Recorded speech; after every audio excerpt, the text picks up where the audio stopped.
Selle ameti kohta on igal Eesti inimesel oma arvamus, ma ei tea, kas juuksuritest näiteks või müüjatest kõik nii palju arvavad, kui palju inimesed arvavad maakleritest. Ja ta helistab mulle, ütleb Kätlin, this is it. See on see, ma tundsin ära, see on minu maja, mis nüüd saab? Küsimus, et sa tahad, et maakler, kes sind esindab, nüüd siin praegu juba hinnas alla laseks? Reaalselt on olnud mu kõige kiirem konstellatsiooni järgne tehing. Ma ei olnud küll selles hetkes maakler, vaid olingi ainult tegin konsultatsiooni kliendile, oli 3 päeva. Ja vara oli müüdud üle 1,5 aasta. Minu jaoks võib-olla kõige põnevamad lood on need lood, kus vara on seotud lahkunutega, ehk siis surnutega, mis on ka jälle selline väga väljakutsuv teema. Selle korteri omanik lihtsalt praegu seisab siin ruumis ja ütleb, et see müük käib ainult üle minu laiba. Ja selle peale ma näen, kuidas mu klientil käib selline nagu, ta tuleb nagu midagi pähe. Ja ta ütleb, et ma saan aru, mida ta mõtleb. Et meil on uurim matmata. Klient siis jagas seda ärasaatmist tseremooniat mulle, saatis mulle pildi sellest ja ütles, et see on nüüd tehtud. Ja samal päeval kirjutas mulle mu kolleeg, et kuule, mu mees vist tahaks seda korterist ära osta. Ja siit me jõuamegi sinna, et miks üldse peaks tegelikult tegema kinnisvara tehingute puhul maakleriga koostööd?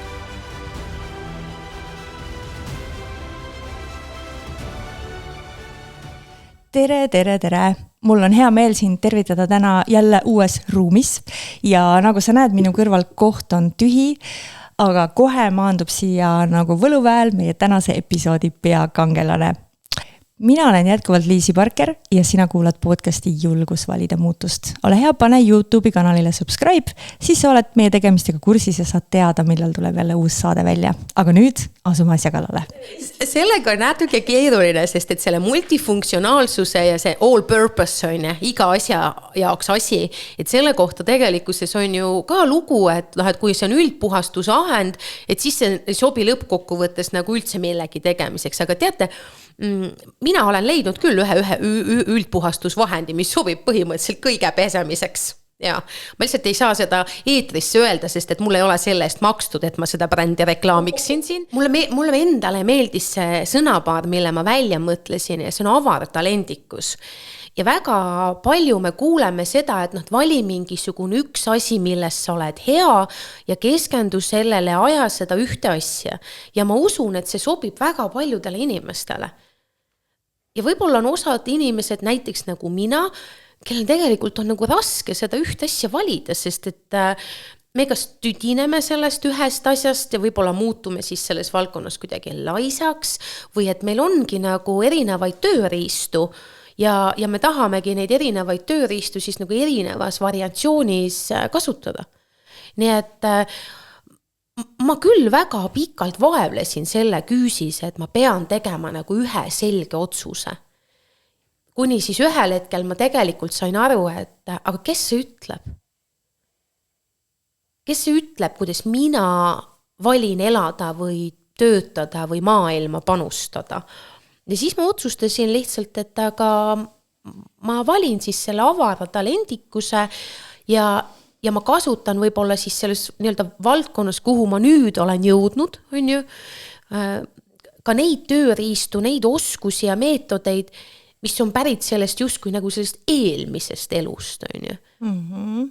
Et ja võib-olla see on ka nagu mõnes mõttes selline nagu üleskutse või selline nagu nagu, võib-olla see on ka natuke vabastav nendele inimestele, kes ise on ka sellised, et neile meeldibki teha mitmeid projekte ja mitmeid asju korraga, no just.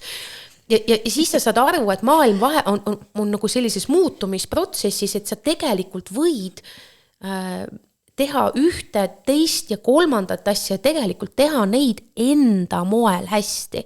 Mm. Ja võib-olla tõesti, ma saan aru, et minu töömeetodid on ühesugused, kellegi teise töömeetodid on teissugused ja mulle meeldib vahest ka mõelda selle peale, kui ma vaatan kellegi tulemusi. Keegi on kuskil topis ja saab mõne karika, sest müügis ja kui me täna räägime kinnisvara valdkonnas, seal on see väga oluline, et sa kuulud tippu. tippu ja sa oled parim ja kui palju sa tegid tehinguid ja milline oli su käive. Ja siis kui vahest ma vaatan neid nagu võib-olla nende teiste inimeste edusamme ja siis ma küsin, kas ma olen valmis samasugusteks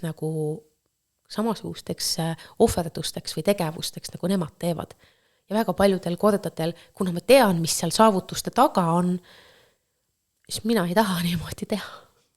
Ja siis ma teen omamoodi. Ja siis sa teed omamoodi.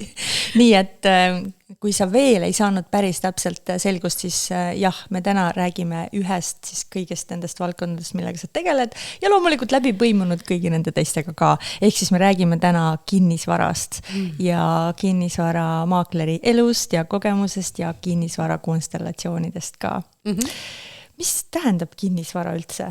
Hästi, kõik ju teavad, kinnisvara, majad, korterid, mis see tegelikult tähendab? Ma täpselt tegelikult veel ei tea. Et ma usun, et selles valdkonnas on Eestis nii palju erakordselt vingeid ja pikalt tegutsenud nagu spetsialiste, maaklereid, kes alustasid kinnisvarast siis, kui ma ei tea, võib-olla ma olin 10-aastane on. Aga minu jaoks, üleüldse, kuidas ma sellesse valdkonda sattusin? See oleks olnud meie järgmine küsimus. Aine. Aga nagu ma rääkisin enne siin. Mul on vist lihtsam niimoodi rääkida ja, siis läbi selle on. Lihtsalt olen siin. Lihtsalt oled siin ja selle küsimusest. Nii head. Nii head küsimused. Ma sattusin kinnisvarasse tänaseks üle 2 aasta tagasi, et selle võrra ma tegelikult olen täiesti nagu sõimerühmas, nagu selle mõneti on. Ja mulle meeldib selles sõimerühmas heas mõttes olla, sest et minu jaoks on ilmselt siin väga palju selles õppeprotsessis, ma saan päriselt olla uuesti kuskil, olgem ausad, alguses oli kohutavalt raske olla see keegi, kes ei tea, sest ma olin harjunud kõike teadma. Ma olin pikalt püsinud nagu, või ma olin töötanud sellisesse tasemesse iseennast varasemalt, et ma olin spetsialist ja ma olin see tark, kelle poole pöörduti. Aga nüüd, kui ma kinnisvaraga alustasin, siis ma olin see keegi, kes ei tea mitte midagi ja kes pidi igat viimast kui asja küsima. Ja see tegi tegelikult minu jaoks selle teekonna äärmiselt raskeks ja kindlasti on neid, kes lähevad millessegi sisse, lähevadki nendesse uutesse teekondadesse omamoodi, aga mina saan aru, et mul ei ole mitte ühtegi nagu teekonda, kus see ei oleks kuidagi, kuidas see puudutaks mind kuidagi nagu sügavuti isiklikul personaalsel tasandil ja kinnisvara valdkond võib-olla puudutaski mind läbi selle, et ma hakkasin nagu märkama mingeid oma mustreid ja uskumusi ja ma võin ausalt öelda, et mul oli väga raske kohaneda. Tõeliselt raske. Esimesel aastal, see küsimus ka, et miks sa valisid, ma ei saa sellele täna selget vastust anda, sest mul on ikkagi tunne, et mina ei valinud kinnisvara, vaid see valdkond valis minu või see valdkond jõudis mingisugusel ebamaisel, ebaloogilisel viisil minu ellu ja mina lihtsalt ütlesin sellele valdkonnale, et okei, ma siis vaatan, kes sa selline oled ja mida sul on mulle nagu pakkuda. Oli sul siis elus mingi selline koht, kus sa olid nagu otsimas midagi uut või suunda vahetamas või tõesti nagu sa ütled, et see lihtsalt tuli? Ma arvan, et ma olin sellises kohas, kus mul mingisugusel tasandil ei olnud mitte midagi. Et ma olin ju kuhugi jõudnud mingisugused asjad üles ehitanud, väga palju vaimses ja esoteerilises maailmas loovunud, saavutanud, kogenud ja see sai otsa. Ja seda ei olnud enam, ja see tekkis tegelikult tühimik ja ma ei osanud seda tühimikku mitte millegagi täita. Ja võib-olla see oli ka mingisugune selline tee otsa lõppemise koht, aga ma ei tahtnud, et see tee otsa saab. Et see ära lõppeb, on ju. Aga mis oli see esimene, ma ei tea, nägid mingit korterikuulutust ja kehas käis mingi jõnks või keegi kutsus sind või sa nägid töökuulutust või? Mis see kõige esimene asi kui meil oleks pöördkaamera, siis me võiksime keerata kaamera meie stuudiosse. Meil on täna stuudiopublik. Sest tegelikult istub meil täna stuudios ka publik, üks publikuks on 2 toredat inimest ja üks nendest inimestest on tegelikult see keegi, keda ma võin öelda, et see on nagu minu kinnisvara valdkonda minemise nagu fairy godmother, see hea ristiema, võib-olla ka nagu, ma ei tea, ka väike saatan on ja me käisime vaatamas koos minu kaaslasega Aliinaga ühte tööruumi, et mul oli vaja nii-öelda konstellatsiooni tööks oma kabinetti ja me läksime ühte ruumi vaatama ja kui me olime selle ruumi ära vaatanud ja koju jõudnud, siis Aliina ütles mulle, et aga kas sa ei ole mõelnud kinnisvara valdkonnas töötada, et kui see noormees on maakler, kellega me täna kohtusime, siis see oleks 10 korda parem maakler. Ja ma arvan, et ma olin mõnes mõttes nagu sellises kohas, et mul ei mitte midagi enam kaotada. Ja ma mõtlesin, et no aga olgu siis, why not?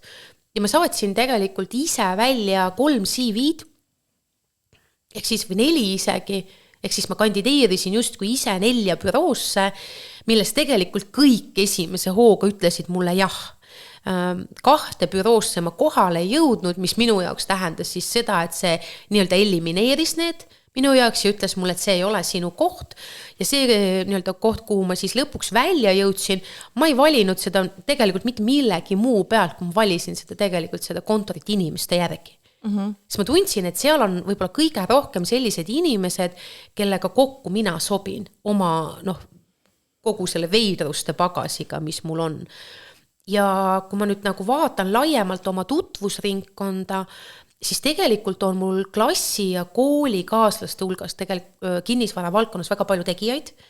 Küll aga ei ole ma oma pika töökarjääri jooksul kordagi kaalunud võimalust enne nüüd seda korda siis sellist nagu valdkonda üldse valida. See ei ole kordagi mu peast nagu läbi käinud. Ja tollel korral 2,5 aastat, peaaegu 2,5 aastat tagasi ma tegin selle otsuse siis, et olgu. Ja mulle öeldi jah, ühest büroost ja seal ma olen. Kuidas see käib, kui nüüd keegi veel on selle, sest näiteks minul on ka olnud kinnisvara on kogu aeg nagu hästi põnev mu jaoks, aga ma just jagasin meie maaklerile, kes praegu meie kodu müüb seda, et ma saan, eile kirjutasin, meil oli pühapäev ja siis ma kirjutasin, et ma saan aru, et see ongi see, miks ma ei ole valinud seda kunagi, et ma nädalavahetused peab ka tööd tegema, et nagu päriselt pole vist ühtegi vaba päeva. Enne kui me läheme su loo juurde tagasi, et kas see on siis nii?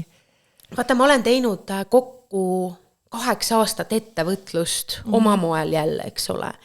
Ja kui ma alustasin nii-öelda siis inimestega töötamist, siis mul oli samamoodi. Ma töötasin laupäeva hommikul kell 8, esmaspäeva õhtul kell 9 ja ma töötasin ennast mingil hetkel sellisesse kohta, kus mul oli lihtsam. Ma sain juba valida.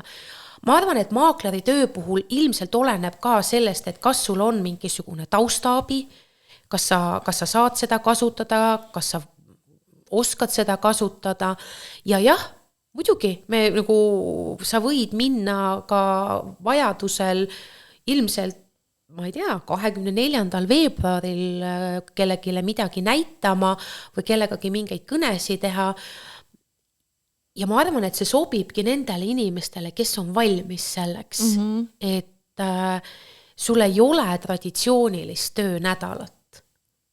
Et kui sa tahad esmaspäevast reedeni tööd teha ja laupäeval ja pühapäeval mitte töötada, võib-olla saab ka, on ju, aga tihti peale need nädalavahetused ongi võib-olla kõige magusamad. No sest kliendi jaoks, kes käib 5-9 tööl, tal on ju siis vaba aeg ja võimalus on ja meie kodus oli ka laupäeval kliendipäev.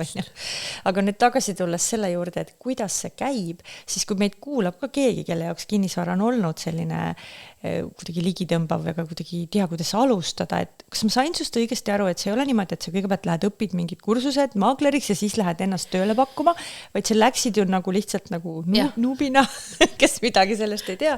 Kuidas see käib, mida sa pakkusid sinna tööle? Kas sa kirjutasid neile, et kuulge, ma tahan maakleriks saada? Ma arvan, et seda võib teha mitmed pidi. Täna on Eestis võimalik minna maaklerite kursusele, on võimalik on võimalik seda alustada siis sellest, et sa lähed näiteks õppima, lähed kuhugi büroosse praktikale ja sealt kasvad välja siis valdkonnapõhisusena, kas siis maakleriks või tegelikult on võimalik ju ka kõrgkooli tasemel õppida kinnisvaraga seotud nii-öelda aineid ja saad siis tulla nagu noore üliõpilasena büroosse, kas siis maakleri praktikat tegema või hindaja praktikat tegema ja otsustada, kuhu poole sa rohkem kaldud. Aga mina tulin oma elukooli paberiga, lõin selle lauale ja mu esimene vestlus oma juhiga kestis 2 tundi.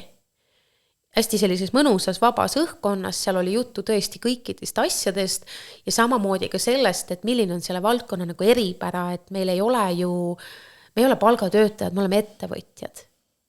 Ja see töö on ju väga palju seotud sellega, et sa teed ennem väga palju, kui sa alustad tööd ilma, et sa teaksid, millal sa selle töö eest tasu saad.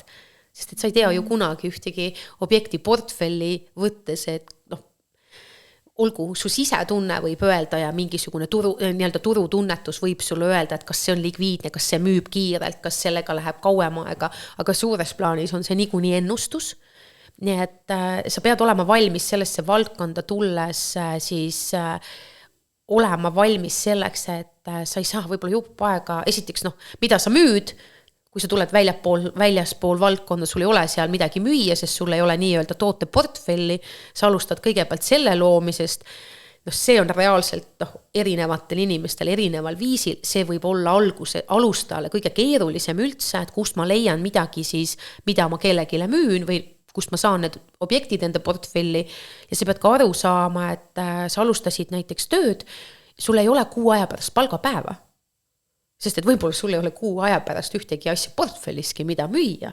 Et sa pead olema selles mõttes ilmselt ikkagi hästi riskialdis, julge ja valmis ka selleks, et sul on finantsiliselt siis võimalik niimoodi alustada, et kas sul on mingi puhver, on sul kõrval keegi, kes sind sponsoreerib, kui sa oma uuele teekonnale lähed, või sa siis kuidagi oskadki jagada oma tegevusi, nagu mina alustasin, et sul ongi nagu erinevad nii-öelda tegevused ja sellel ajal, kui sa seda uut karjääri üles ehitad, see miski, mis sul enne oli, toidab sind alt.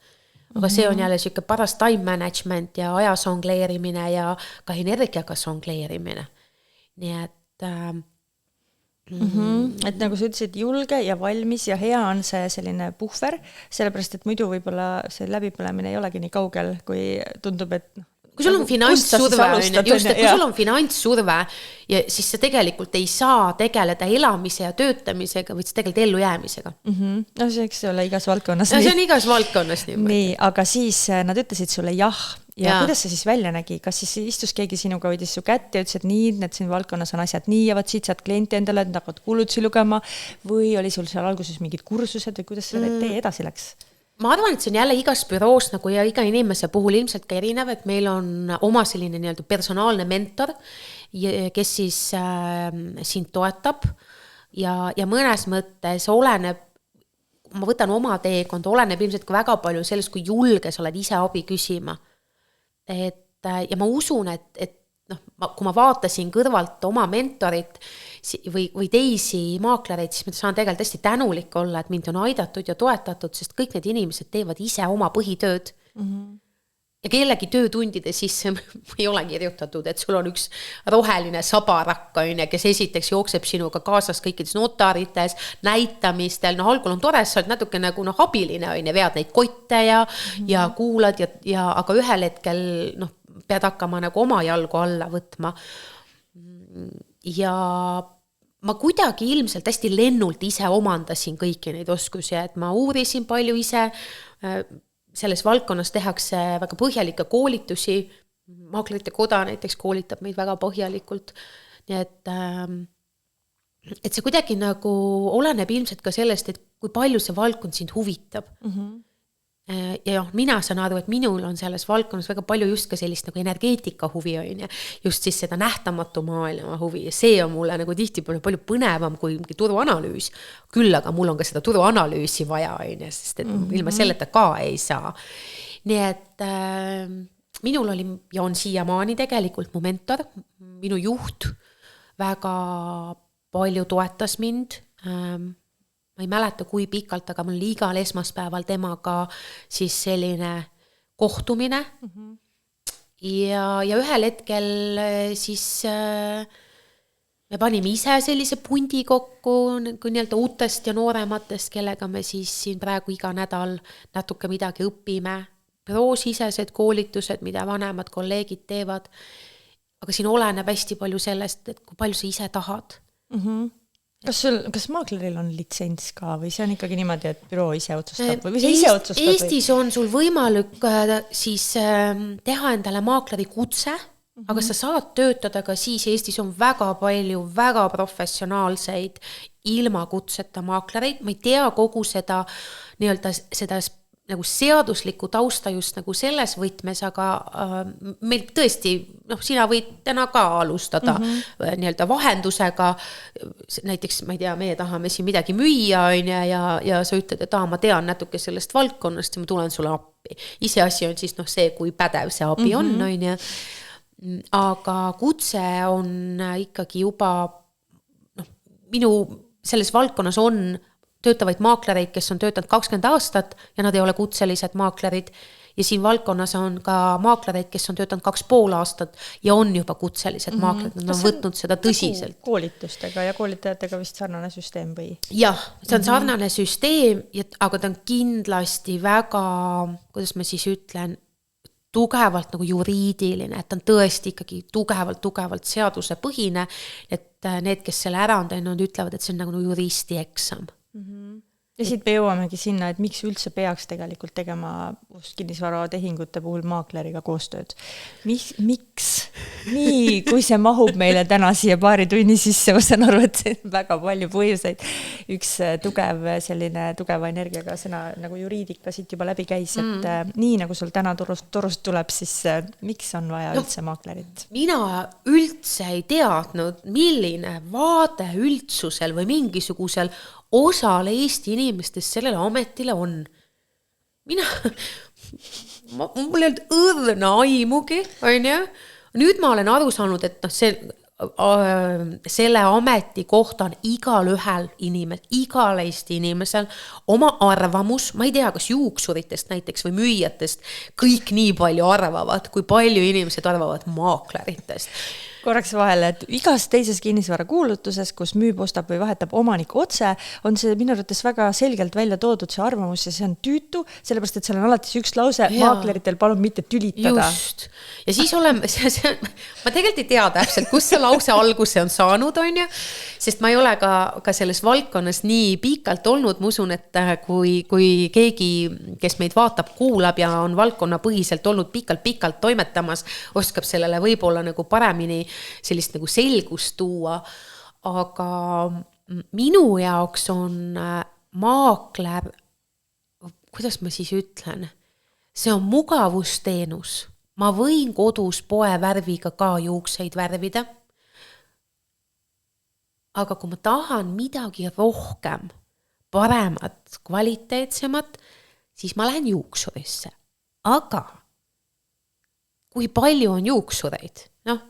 Eks, keegi töötab kuskil ühes ruumis, teeb seal asju üksi, keegi töötab suures, uhkes, nimekas salongis. See on natuke sarnane ja kui ma täna ise peaksin müüma kinnisvara, ma absoluutselt ei viitsiks sellega tegeleda. Halloo, päriselt. Miks ma pean, kui tõesti, isegi siis, kui ma ei tea, ma oleks kodune ema lapsega, ma ikka ei viitsiks sellega tegeleda. Päriselt, olles näinud seda telgitagust. Kindlasti on inimesi, kes siis on,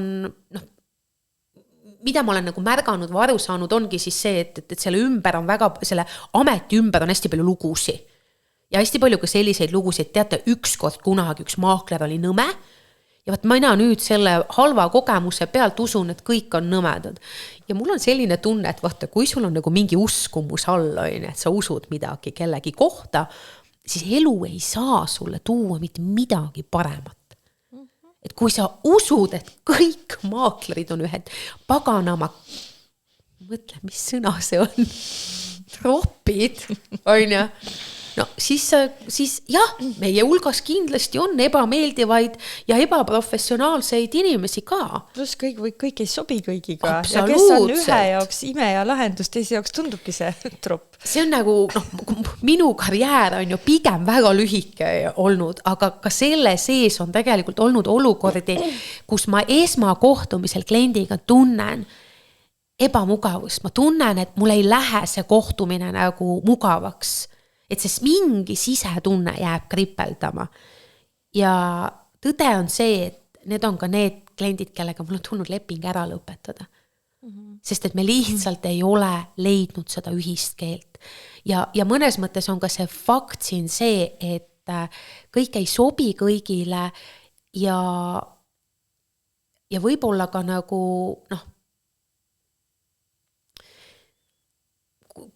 on okei selles valdkonnas ka leida nagu uus spetsialist siis, kui sa selle kellegagi hakkama ei saanud.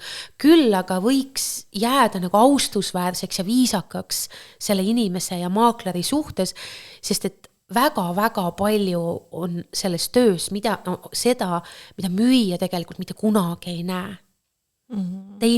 Müüja ei näe mitte kunagi neid lõputuid läbirääkimisi, kõnesi.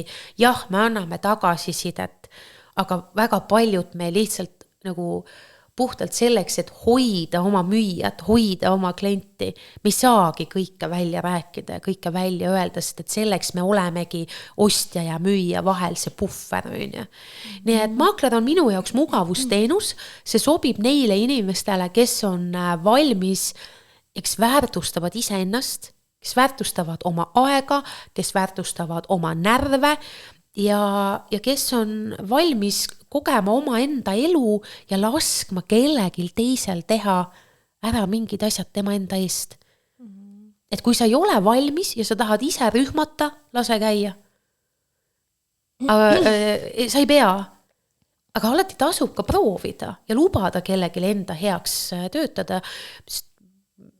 Mina täna kindlasti midagi müüa oleks kohe alustaks maakleriga koostööd. Ma saan jagada siia oma sellist praegust kogemust ja me näeme ka väga pisikest osa alles sellest. Me müüme oma kodu, mis on siis maja kinnisvarana ja meil oli just see kliendipäev ja minu jaoks juba ma olen 2 korda pidanud selle maja nagu otsast otsani läikima lööma, korjama ära kõik oma isiklikud asjad nii palju kui saab, niimoodi nähtavalt kohalt on ja esiteks sellepärast, et saaks teha fotod ja videod ja teiseks siis sellepärast, et kui inimesed tulevad vaatama. Et ma ei kujuta ette, et kui ma veel siis päriselt käiksin kõigi nendega siis seda maja läbi ja siis üks tuleb 3. päeval ja teine tahab 4. päeval ja siis ta ikka ei tule ja ma olen iga kord teinud selle koristuse asja ära. Me juba saame aru, kuidas tegelikult maakler teeb elu nii palju nagu, ongi see mugavamaks. Aga mis need kõige levinumad müüdid on, mis siis kardetakse teinekord maaklerit kaasata? Seal on neid müüte on ilmselt seinast seina. Väga paljudele nendele müütidele on aluse pannud ka kogemused. Ja nagu ma ütlesin, siis me oleme siin olnud 30+ aastat vaba riik, selle aja jooksul on kõike juhtunud ja kõike on saanud kogeda. Ja mulle tundub, et väga üks osa nendest uskumustest jaguneb siis selleks, et millised on olnud nende inimeste kogemused, kes oma uskumusi jagavad, aga osa on ka mingisugune selline üleüldine vaht. Ja mis mulle endale võib-olla kõige rohkem nagu pihta läheb, ma küll sotsiaalmeedias mingisugustesse sellistesse argumentatsioonidesse ja vaidlustesse mulle ei meeldi laskuda. Kindlasti see, et maakler ei tee mitte midagi. Ta lihtsalt tuleb ja teeb ukse lahti, aga minu küsimus on nüüd, et kui sa müüd ühte Annelinna 2-toalist korterit, kas sa oleksid valmis aasta jooksul 17 korda uksi avama? Ja me räägime ainult sellest ühest korterist. See ukse avamine on ka töö, sest et see eeldab kohale tulekut, ettevalmistust, läbirääkimisi ja siis võib-olla ka uuesti pettumust või arusaamist, sest meie kogeme nagu iga kord, kui me saame vastuse ei, siis meie kogeme tegelikult emotsionaalselt ka seda sama pettumust, et ei läinud õnneks, ei tulnud müüki, siit ei tulnud klienti. Ehk siis võib-olla üks kõige tugevam, mis minule läheb see pihta, ma arvan, et see läheb pihta väga paljudele selles valdkonnas, siis siin on kindlasti inimesi, kes teevad 10 korda rohkem tööd kui mina. Et me tee mitte midagi. Me ainult avame uksi siis ma ise mõtlesin selle peale, et olgu, kui ma siis olen ukse avaja osade inimeste silmis, siis jaa, ma tõesti avangi uksi. Ma avan inimestel uksi nende uutesse eludesse. Ja kui ma olen tõesti ainult ukse avaja, siis so it be. Ma võin neid uksi niimoodi avada, et iga päev. Ja, et see on, ja kindlasti see, et me oleme ahned, me võtame hästi palju raha. Ja see tuleb ilmselt ka sellest, et ei teata kogu seda dünaamikat, millised on meie kulud ja võib-olla kõike, meie klient ei peagi kõike teadma. Olgem ausad, osa nendest kuludest on nähtavad kulud, osa on mitte nähtavad kulud ja ma arvan ka, et hästi jabur on kedagi süüdistada ahnuses või selles, et noh, et miks ma pean oma maaklerile nii palju maksma, sa oled ise ju need kokkulepped teinud oma maakleriga. Noh, eks, sa oled ise leppinud selle summa või protsendi kokku ja minule meeldib oma klientidelt, kes mingi hinna läbirääkimistesse kohe laskuvad just minu nii-öelda töötasu osas, siis mul on alati nagu küsimus, et kas sa tahad, et maakler, kes sind esindab nüüd siin praegu juba hinnas alla laseks. Et kui ma ei suuda kaitsta oma enda töötasu, siis kuidas ma kaitsen sinu hinda? Kuidas ma toon sulle koju nagu rohkem, kui sa võib-olla esimese hooga oled üldse valmis vastu võtma. See on veel omaette nagu ooper, mis on seotud rahaga selles valdkonnas. Nii et kui sa, jah, üks on siis see, et me ei tee mitte midagi, siis me oleme väga ahned. No need on vist põhilised, mida mina olen nagu kuulnud, on ju. Üks, kui me ostsime meie maja kunagi 4 aastat tagasi, siis mille järgi mina valisin, oli see, et siin ei ole maaklerit vahel. Ja ma saan aru, et kui ma praegu kuulan siin, siis minul oli seal see eelarvamus, et maakler on mingi, nagu mingi kate või nagu vahekiht, et me tegelikult tahaks rääkida päris omanikuga, nagu kuidas seal päriselt asjad on, et läbi maakleri justkui tuleb ainult see mingi ilustatud osa sellest, on ju. See on nüüd ka jälle selle töö ilmselt nagu iga ühe nagu spetsiifika, on olukordi, kus ma ei saa ostjat ja müüjat lihtsalt kokku lasta. Lihtsalt ei saa, sest et kui ma olen emotsionaalne, ma olen oma kätega kõik selle siin valmis ehitanud ja siis tuleb ostja isa koos loodiga ja läheb lahti. Või on see lihtsalt selline, ma ise olen kriitiline inimene, ja kui sa nüüd kuuled oma enda kätega ehitatud või remonditud vara kohta, kes see siia sellise nagu seinapaneeli on valinud? Jumala eest. Issand. Ja sina oled ise valinud selle, sa tellisid selle Itaaliast, selle seinapaneeli, ja sõber tõi selle sulle rekkaga kohale. Ühest oli tükk väljas, sul käis ilge jama selle ümber vahetamisega ja siis sa ise kleepisid need paneelid sinna seina. Ja siis tuleb keegi ja kritiseerib sinu valikut, ehk siis kui see maakler on seal vahel filter, siis ta on tihti peale emotsioonide filter. Ehk siis tema kuuleb kõik selle kriitika ära. Ja on ka reaalselt olukordi, kus müüja võib sellel hetkel sellele ostjale öelda, et olge kena, kõndike välja, teile ma ei müü. Ja see on ka tõde, sest et me ei pea kõigile kõike müüma. Nii et kui me siit läheme nüüd sammu sügavamale sinna nii-öelda teise maailma, siis kas saab olla niimoodi, et teile ma ei müü ja kõigile ma ei pea müüma või võib olla tegelikult ka nii, et nii-öelda kõik, see, kes ei ole selle objekti uus omanik, ei saa seda osta, ükskõik mida ta ka ei teeks. Saab küll. Räägi sellest. On sul mõni kogemus ka, kus sa ise tajud ära, et niimoodi oli? Mul on igasuguseid põnevaid kogemusi. Mul on põnevaid kogemusi selles valdkonnas, kus ma saan aru, et füüsilises reaalsuses mu müüja väga tahab müüa. Ta tõesti, ta ütleb, et jaa, müüme. Nagu, miks juba müüdud ei ole? Et kaua võib, et tahan müüa. Ja mida kauem see lugu kerib ja kerib seda rohkem ma hakkan aru saama, et tegelikult jah, võib-olla ei olegi niivõrd tahe müüa kui vajadus müüa, aga mulle ei ole seda jagatud. Kuidas sa aru saad? märkide järgi, kui ma näen, kuidas asjad ebaõnnestuvad, kus kõik justkui jookseb ja siis laguneb laiali. Ja noh,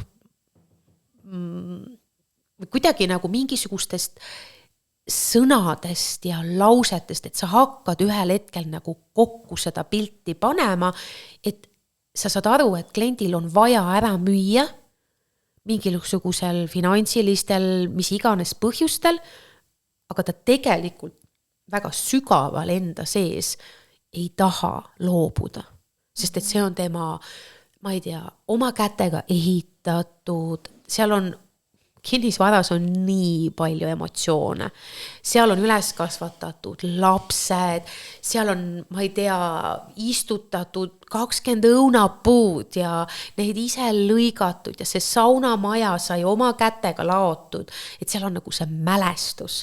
Aga ühel hetkel elu ütleb, et ma olen ise olnud olukorras, kus me teeme otsuse, et hakkame seda talu maha müüma, et ikkagi midagi on muud vaja ja ma lihtsalt saan füüsiliselt aru nuttes lauda taga, et ma ei saa seda talu müüa. Ja siis ma taganen sellest, aga tihtipeale inimestel ei ole seda võimalust või nad on sellises kohas, kus nad ütlevad, et seda ei ole, nad peavad müüma. Ehk siis siit minu jaoks jookseb välja ka nagu see koht, et kas ja kui palju on müüa minuga nagu päriselt aus. Ja tegelikult väga tihti ei müüjad ega ostjad, ma esindan müüjat, eks ole, müüja tihtipeale võib-olla ei tulegi selle peale, mida kõike ta võiks mulle rääkida, millest kõigest see maakler tegelikult võiks teada ja väga paljudel tehingute puhul võib-olla ei olegi selliseid sügavusi. Võib-olla see on mingisugune minu fenomen ja minu eripära, et minu juurde jõuavad sellised lood, kus ma saangi aru, et siin on lihtsalt rohkem kui ostja müük. Siin lihtsalt on rohkem kui 4 seina. Siin on lihtsalt rohkem kui see maja või maja osa või korter, et siin on mingisugune lugu ja see laheneb alles siis, kui lähevad liikuma mingisugused nähtamatud energiat ja dünaamikad. Ehk siis me jõudsime nagu ringiga tagasi selle esimese küsimuse juurde, et mis on kinnisvara, siis tegelikult lisaks sellele, et seal on see vundament ja 4 seina ja kinnistu, seal ongi väga-väga palju rohkem kihte. Ja sa ütlesid ka kuidagi nii, et võib-olla kõigil ei ole, siis kui see on ikkagi olnud meie jaoks kodu või mingid mälestused seal ikka on. Yeah. Et seal võib olla ka see koht, et kui palju me tunnistame müüjatena endale, et seal on need lood. Meie panime oma maja müüki, Harriga, siis me mõlemad, me käisime seda üksi läbi, tema käis läbi, mina oma sees ja koos ka, et kui tuleb üles mingi selline kurbuse hetk, siis okei, lubad neid emotsioone kogeda, aga just need klammerdumise kohad, aga miks me ei taha seda ära anda? Jaa, aga vaata, sina tuled selle peale, aga väga-väga suur hulk inimesi isegi ei mõtle selle peale või ole sellega nagu kuidagi ühenduses. Selle peale ei tulda. Ja ega mul on ka selliseid olukordi, kus ma ka kohe kõike ei näe. Ja mõned lood ongi väga-väga sügavad ja samas meil kõigil on ka portfellis nagu asju, mis lähevad supsti liikuma. Korraks mind tõmbas tähelepanu kõrvale, sest meil on kaamerasüsteem on selline, et kui ma salvestan, seda mul do not disturbi peal, laps helistas praegu sisse ja kaamera läheb uduseks. Ma vaatan, et sellel hetkel, kui sa räägid, me ei näe kõike, siis meil pilt on udune. Nii et vaataja paneb seda ka kindlasti tähele. Kui äge, ma natuke sätin ennast siin. See on täiesti legaalne tegevus. Et ennast hästi tunda. Et asjad lähevad liikuma siis, kui nad saavad hakata minna liikuma. Ja selles mõttes, et see mulle väga meeldib vaadata kinnisvarakoha sortmängu, ehk siis gamblingut ja märgata ka seda, et kui palju selles osas on nagu ebakindlust ja kõike sellist nagu, see lause on see, et enne ei ole mitte midagi kindel, kui ei ole midagi kindlateks, et me võime notari uksest sisse astudes, mul on olnud minu nagu lühikese karjääri jooksul, mul on olnud tehing, kus me istume ostja ja müüjaga 1,5 tundi notaris ja ma tegelikult selle 1,5 tundi ei tea, kas me allkirjadeni jõuame või jõua. Sest et see müügiprotsess esiteks on juba olnud väga pingeline ja ka see tehing on väga pingeline. Ja on ka olukordi, kus ei ole seda sellist pinget. Mis sa teed siis seal notari juures, kus on see, tahaks küsin ärida?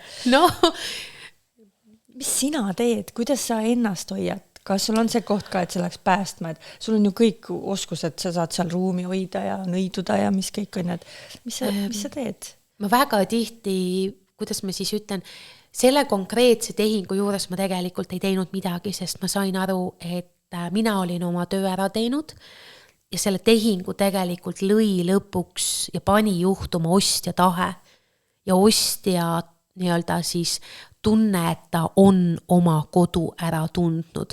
Siis tagantjärgi ma sain aru, seal oli ka ju nii-öelda tausta nüansse, millest me ei saa siin lihtsalt rääkida, mida ma tegin mõnes mõttes siis ka veel selleks, et sest tihtipeale on tehingu vastutus maakleri peale, see on nähtamatu. Me tegelikult ei müüa ega ostja ei näe seda vastutust, see on väga suur ja see on tihtipeale ka energeetiline. Ja tollel hetkel ma tegelikult lihtsalt olin kohal ja ma lihtsalt olingi selles ruumis ja ma sain tegelikult kõrvalt näha, tunda ja tajuda nagu kogu seda emotsioonide virvarri. Meil oli väga professionaalne, väga hea tunnetusega notar ja ma arvan, et väga palju selles ruumis sai ära toimuda ka selle tõttu, et kui hästi notar oma tööd tegi, et kui professionaalne ta tegelikult oli ja kogu selle sellise nii-öelda terava professionaalsuse juures, kui inimlik ta oli. Sest et kinnisvaras on suured emotsioonid ja kui sa küsid, kuidas mina ennast hoian, see on hea küsimus. Ma ei ole vist nagu inimestega töötamise jooksul mitte kunagi nii palju nutnud kui maakleri töös. Ja mul on olnud ka hetki, kus ma helistan otse oma juhile ja küsin, kas ma võin kõigepealt nutma hakata. Ja mul teiselt poolt mu juht ütleb, et loomulikult, jah. Ja siis ma hakkan nutma, siis ma nutan ära ja siis me arutame siis läbi, et mis mul parasjagu siis nagu toimumas on.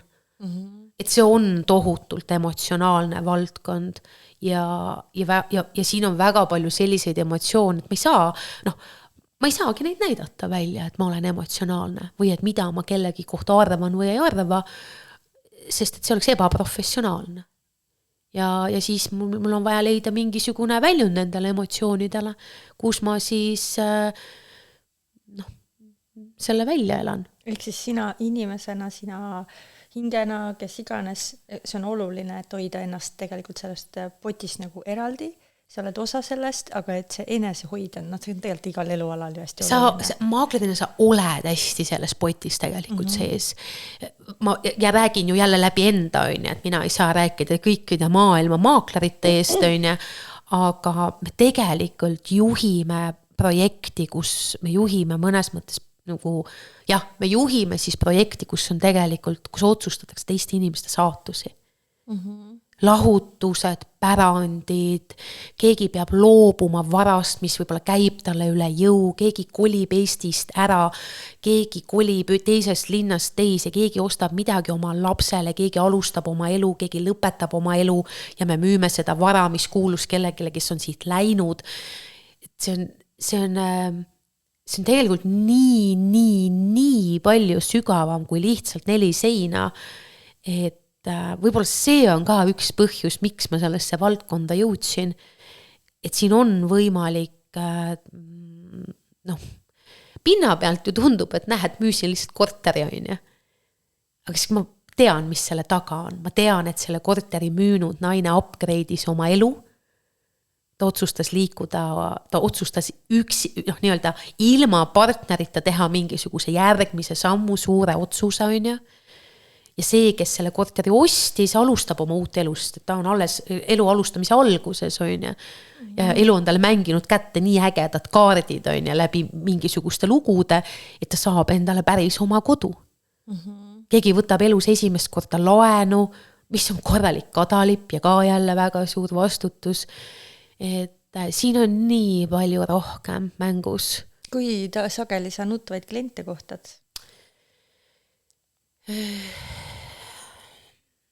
Mul ei ole väga palju nutvaid kliente olnud, aga mul on kindlasti olnud vähemalt üks väga emotsionaalne tehing, kus ma tegelikult saingi aru, et seal oli vajadus müüa, mitte tahe müüa ja seal klient nuttis notaris. Ja see ei ole lihtsalt uudishimust küsitud küsimus, vaid pigem see, et sina seal kinnisvaras kõige sellega, mis sul on, kaasa arvatud oskus ju ruumi hoida, et mis on üks on sinu kogemus, aga mis sulle tundub ka, mis on oluline, et mida maakler peaks teadma, mis on see elementaarne ABC, mis tegelikult võiks olla, kui see maakler puutub kokku sellise hetkega, kus klient, ma ei tea, kas nutab või emotsionaalselt murdub või kuidagi, et see võib ju olla väga, kui see ei ole üldse ei tea sellest mitte midagi, see võib olla väga piinlik, see ei tea, mida teha. Mis see niisugune baas võiks olla? Me oleme oma keskis tegelikult rääkinud kolleegidega, et võib-olla meil võiks olla palju rohkem võimalusi õppida tundma inimpsühholoogiat. Sa oled sellel hetkel, sa oled maakler, aga sa oled sellel hetkel inimhingede insener. Ja väga tippmaaklerid on väga head psühholoogid. Nad mõistavad inimeste nii-öelda olemust ja nad oskavad õigel hetkel õigeid asju teha. Ja ma arvan täna ka seda, et esiteks juba see sama maakleri valik on, et kellega ma koostööd alustan, kindlasti on ka väga pinnapealseid inimesi, kes ei saa öödega mütsi aru on, ja nii on. Aga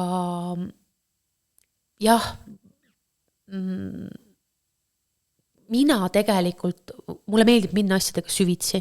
Ja mina tegelikult tahan teada, mida inimesed tunnevad ja mina tegelikult tahan teada seda, mis minu kliendiga toimub. Miks? Sest et kui ma tean, mis suga toimub, mida sa tunned, mis on tegelikult selle keep smilingu või teravuse või millega iganes sa minuga suhtled, selle taga, mis on see nagu tausta lugu, siis ma saan siin tegelikult palju paremini aidata, ma saan su jaoks paremini olemas olla. Aga kui mul ei ole piisavat informatsiooni ja ma pean midagi lugema ja inimesed kaverdavad oma emotsioone väga huvitaval viisil, ärevusega, tõredusega ja tegelikult võib seal taga olla hirm, ebakindlus, ostjal samamoodi, mitte ainult müüjal. Me oleme küll müüja palgatud, aga me vahendame ju müüjat ja ostjat, et me töötame nagu mõlemas suunas. Nii et ilmselt täna võib olla ka see nii-öelda võimalus oma nagu taset maaklerina tõsta võib olla ka väga palju see, et kui hästi sa inimesi tunned ja tajud. Ka lihtsalt kõige lihtsam ruumi hoidmine, et kui inimene ongi endast väljas ja nutab ja sul on see ajahetk, et sa lihtsalt lubad sellel olla, ei lähe lohutama või ma ei tea, mis iganes siin tehakse. See on ka võib-olla vahest on seda vaja, aga... Ja see on ka nagu see koht, et see sama emotsionaalne nagu tehing, ma saingi aru, et tegelikult minu ülesanne sellel, ma olin teinud kõik, mida ma oskasin ja mis oli minu võimuses ja mõnes mõttes ma sain aru, et ma rohkem ei saa võtta vastutust kliendi eest, et nüüd ta peab ise tegelikult oma emotsioonidega hakkama saama, sest päeva lõpuks ma olen maakler, mitte terapeut. Kuidas sa teed seda, et sa ei libise ühest teise ja ei kaota ennast, et avastad, lähed korterit näiteks, avastad, et sa oled 3 tundi seal olnud ja teinud 2 konstellatsiooni ja tarokaarte ladunud ja mida kõike. Et kuidas sul nagu õnnestub see, et sa oled nii kohal, et sa tõmbad selle joone? See on jälle hästi hea küsimus. Ja mulle tundub, et see tuleb mulle päris hästi välja.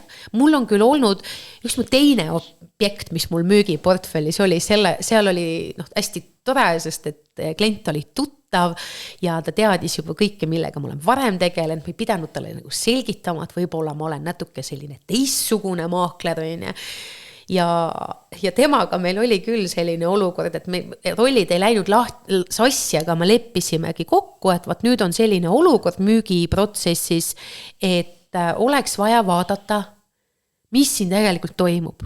Et füüsilises reaalsuses kõik nagu klaapib, vara on likviidne, klienti nagu on, aga müüki ei tule. Ja ma nii hästi mäletan, et me leppisime kokku, et me kohtume selles korteris ja teeme siis ühe väikese kinnisvara konstellatsiooni. Ja nii kui ma uksest sisse istun kliendi kõrvale, klient paneb mulle käe nagu jala peale, ütleb, et ma vaatasin järgi, sina ei olegi Ätli milleski süüdi, see asi on ikkagi minus, hakkame pihta. See on nagu see hetk, kus me oleme selle siis nagu kokku leppinud ja hakkasime vaatama ja me jõudsime väga kinnisvaraga seotud olulisse eluseika selle kliendi elus, mis oli seotud varaga, rahaga, lahtilaskmisega, loobumisega, seal olid nagu erinevad nüansid. Ja kui me olime siis selle konstellatsioonikese või kinnisvara konstellatsiooni ära teinud, ma arvan, et see on ka jälle selline nagu õpiku näide, siis kas me olime äkki 2 nädala pärast tehingus või? Ja see jooksis sealt edasi nagu väga-väga ilusti, et mul on üsna paigasse, sest enamus kliente ikkagi palkavad mind või alustavad minuga koostööd läbi selle, et ma olen nende maakler, mitte nende terapeut ega konstellöör, küll aga kinnisvara konstellatsioonist olenevalt, need, kes täna minu poole pöörduvad, väga paljud juba teavad seda ka, nad on seda kuskil lugenud, nad on näinud, nad on kuulnud või nad on kuidagi nagu minu tutvusringkonnas. Minu juurde jõuab ka kliente, kes on olnud kõigepealt minu teraapia kliendid ja nüüd jõuavad läbi kinnisvara minu juurde, aga minu juurde jõuavadki inimesed, keda ma ei ole mitte kunagi elus näinud. Ja ma ei pea, kuidas ma siis ütlen, kui ei ole vaja ja kui ma tunnen, et ei ole vaja, siis ma ei hakka kunagi seda tausta isegi võib-olla avama. Et me jäämegi puhtalt selle kinnisvara maaklerluse juurde, aga on ka neid olukordasid, kus ma ütlengi, et mul on selline natuke teistsugune taust, mina töötan ka kinnisvara energeetikaga ja kui on vaja, siis ma vaatan ka sinna. Ja siiani on enamus inimesi seda nagu ilusti aksepteerinud ja on olnud mitmeid kliente, kellega me oleme ikkagi selle situatsiooni siis kas koos või kliendi loal ma oma, et ikkagi sinna nii-öelda konstellatsiooni väljale sättinud. Nii et ei tasu karta, kui sa nüüd oled mõelnud, et nii äge maakler, et võtaks enda, aga see konstellatsiooni värk, seda ma küll ei taha, siis võta seda lihtsalt niimoodi, et see on nagu üks selline äge auto, millel on suur järelkäru ka. Ja sa ei pea seda järelkäru kasutama, aga kui sa tahad, siis sa võid. Jaa, absoluutselt ja selles mõttes, et meil on ju tegelikult sügisel enne hingede päeva meie poole pöördus Maaelu, ajaleht Maaelu, pöördus väga paljude teiste suurte büroode poole ja küsiti just nimelt siis sellest nii-öelda energeetilisest poolest ehk siis sellest nähtamatust maailmast. Ja kui mina kinnisvaras alustasin, siis minu mentor ütles mulle, et pane tähele, maaklerid on tegelikult nagu väga nii-öelda ebausklikud, et nad usuvad sellist nagu maagiat ja kui me olime selle artikli jaoks siis vastuseid andmas ja hiljem ma seda artiklit ka lugesin, seal tõesti olid esindatud suurte Eestis väga-väga tuntud büroode maaklerid ja kõik nad jagasid selliseid nii-öelda lugusi, mille puhul sa võid öelda, et müstifikatsioon, maagia, seletamatu, seal oli lugusi surnutest, seal oli lugusi nii-öelda siis kummitustest ja vara salvestab energiat. Nagu see sein siin ka täna hetkel salvestab, mida meie siin ruumis nagu teeme. Et selles mõttes jah, see selliseid ütleme siis, et ma arvan, et selliste maagiliste oskustega maaklerid on veel tegelikult väga palju. Nad on kapis. Aga nad on kapis ja võib-olla nad ka ei taha seda välja näidata, nad ei julge, aga mulle meenub ka kunagi ühe suure ettevõtte juht, kelle puhul siis selles ettevõttes ilmselt mitte keegi ei teadnud, et ta suuri ja tähtsaid otsuseid tegi pendliga. Et me vähemalt ühte tähtsat ja suuri otsuseid pendliga teinud inimesi teame ka avalikult Eestis nagu äriruumis, aga tuleb välja, et tegelikult on nagu veel. Ja mina usun, et mida rohkem need, kes teevad midagi teistmoodi, julgevad tulla välja, seda suuremaks muutub inimesel võimalus valida. Sest et tekib variatiivsus, kõik ei ole ühesugused. Ja mul on ka olukordi näiteks olnud, kus ma loobun kliendiga koostööst, sest ma saan aru, et näiteks mina naisena ei sobi talle maakleriks. Ta ei usalda mind ja ta pea mind tegelikult piisavalt professionaalseks ja puhtalt ainult selle pärast, et ma olen naine. Aga ma tunnen selle ära.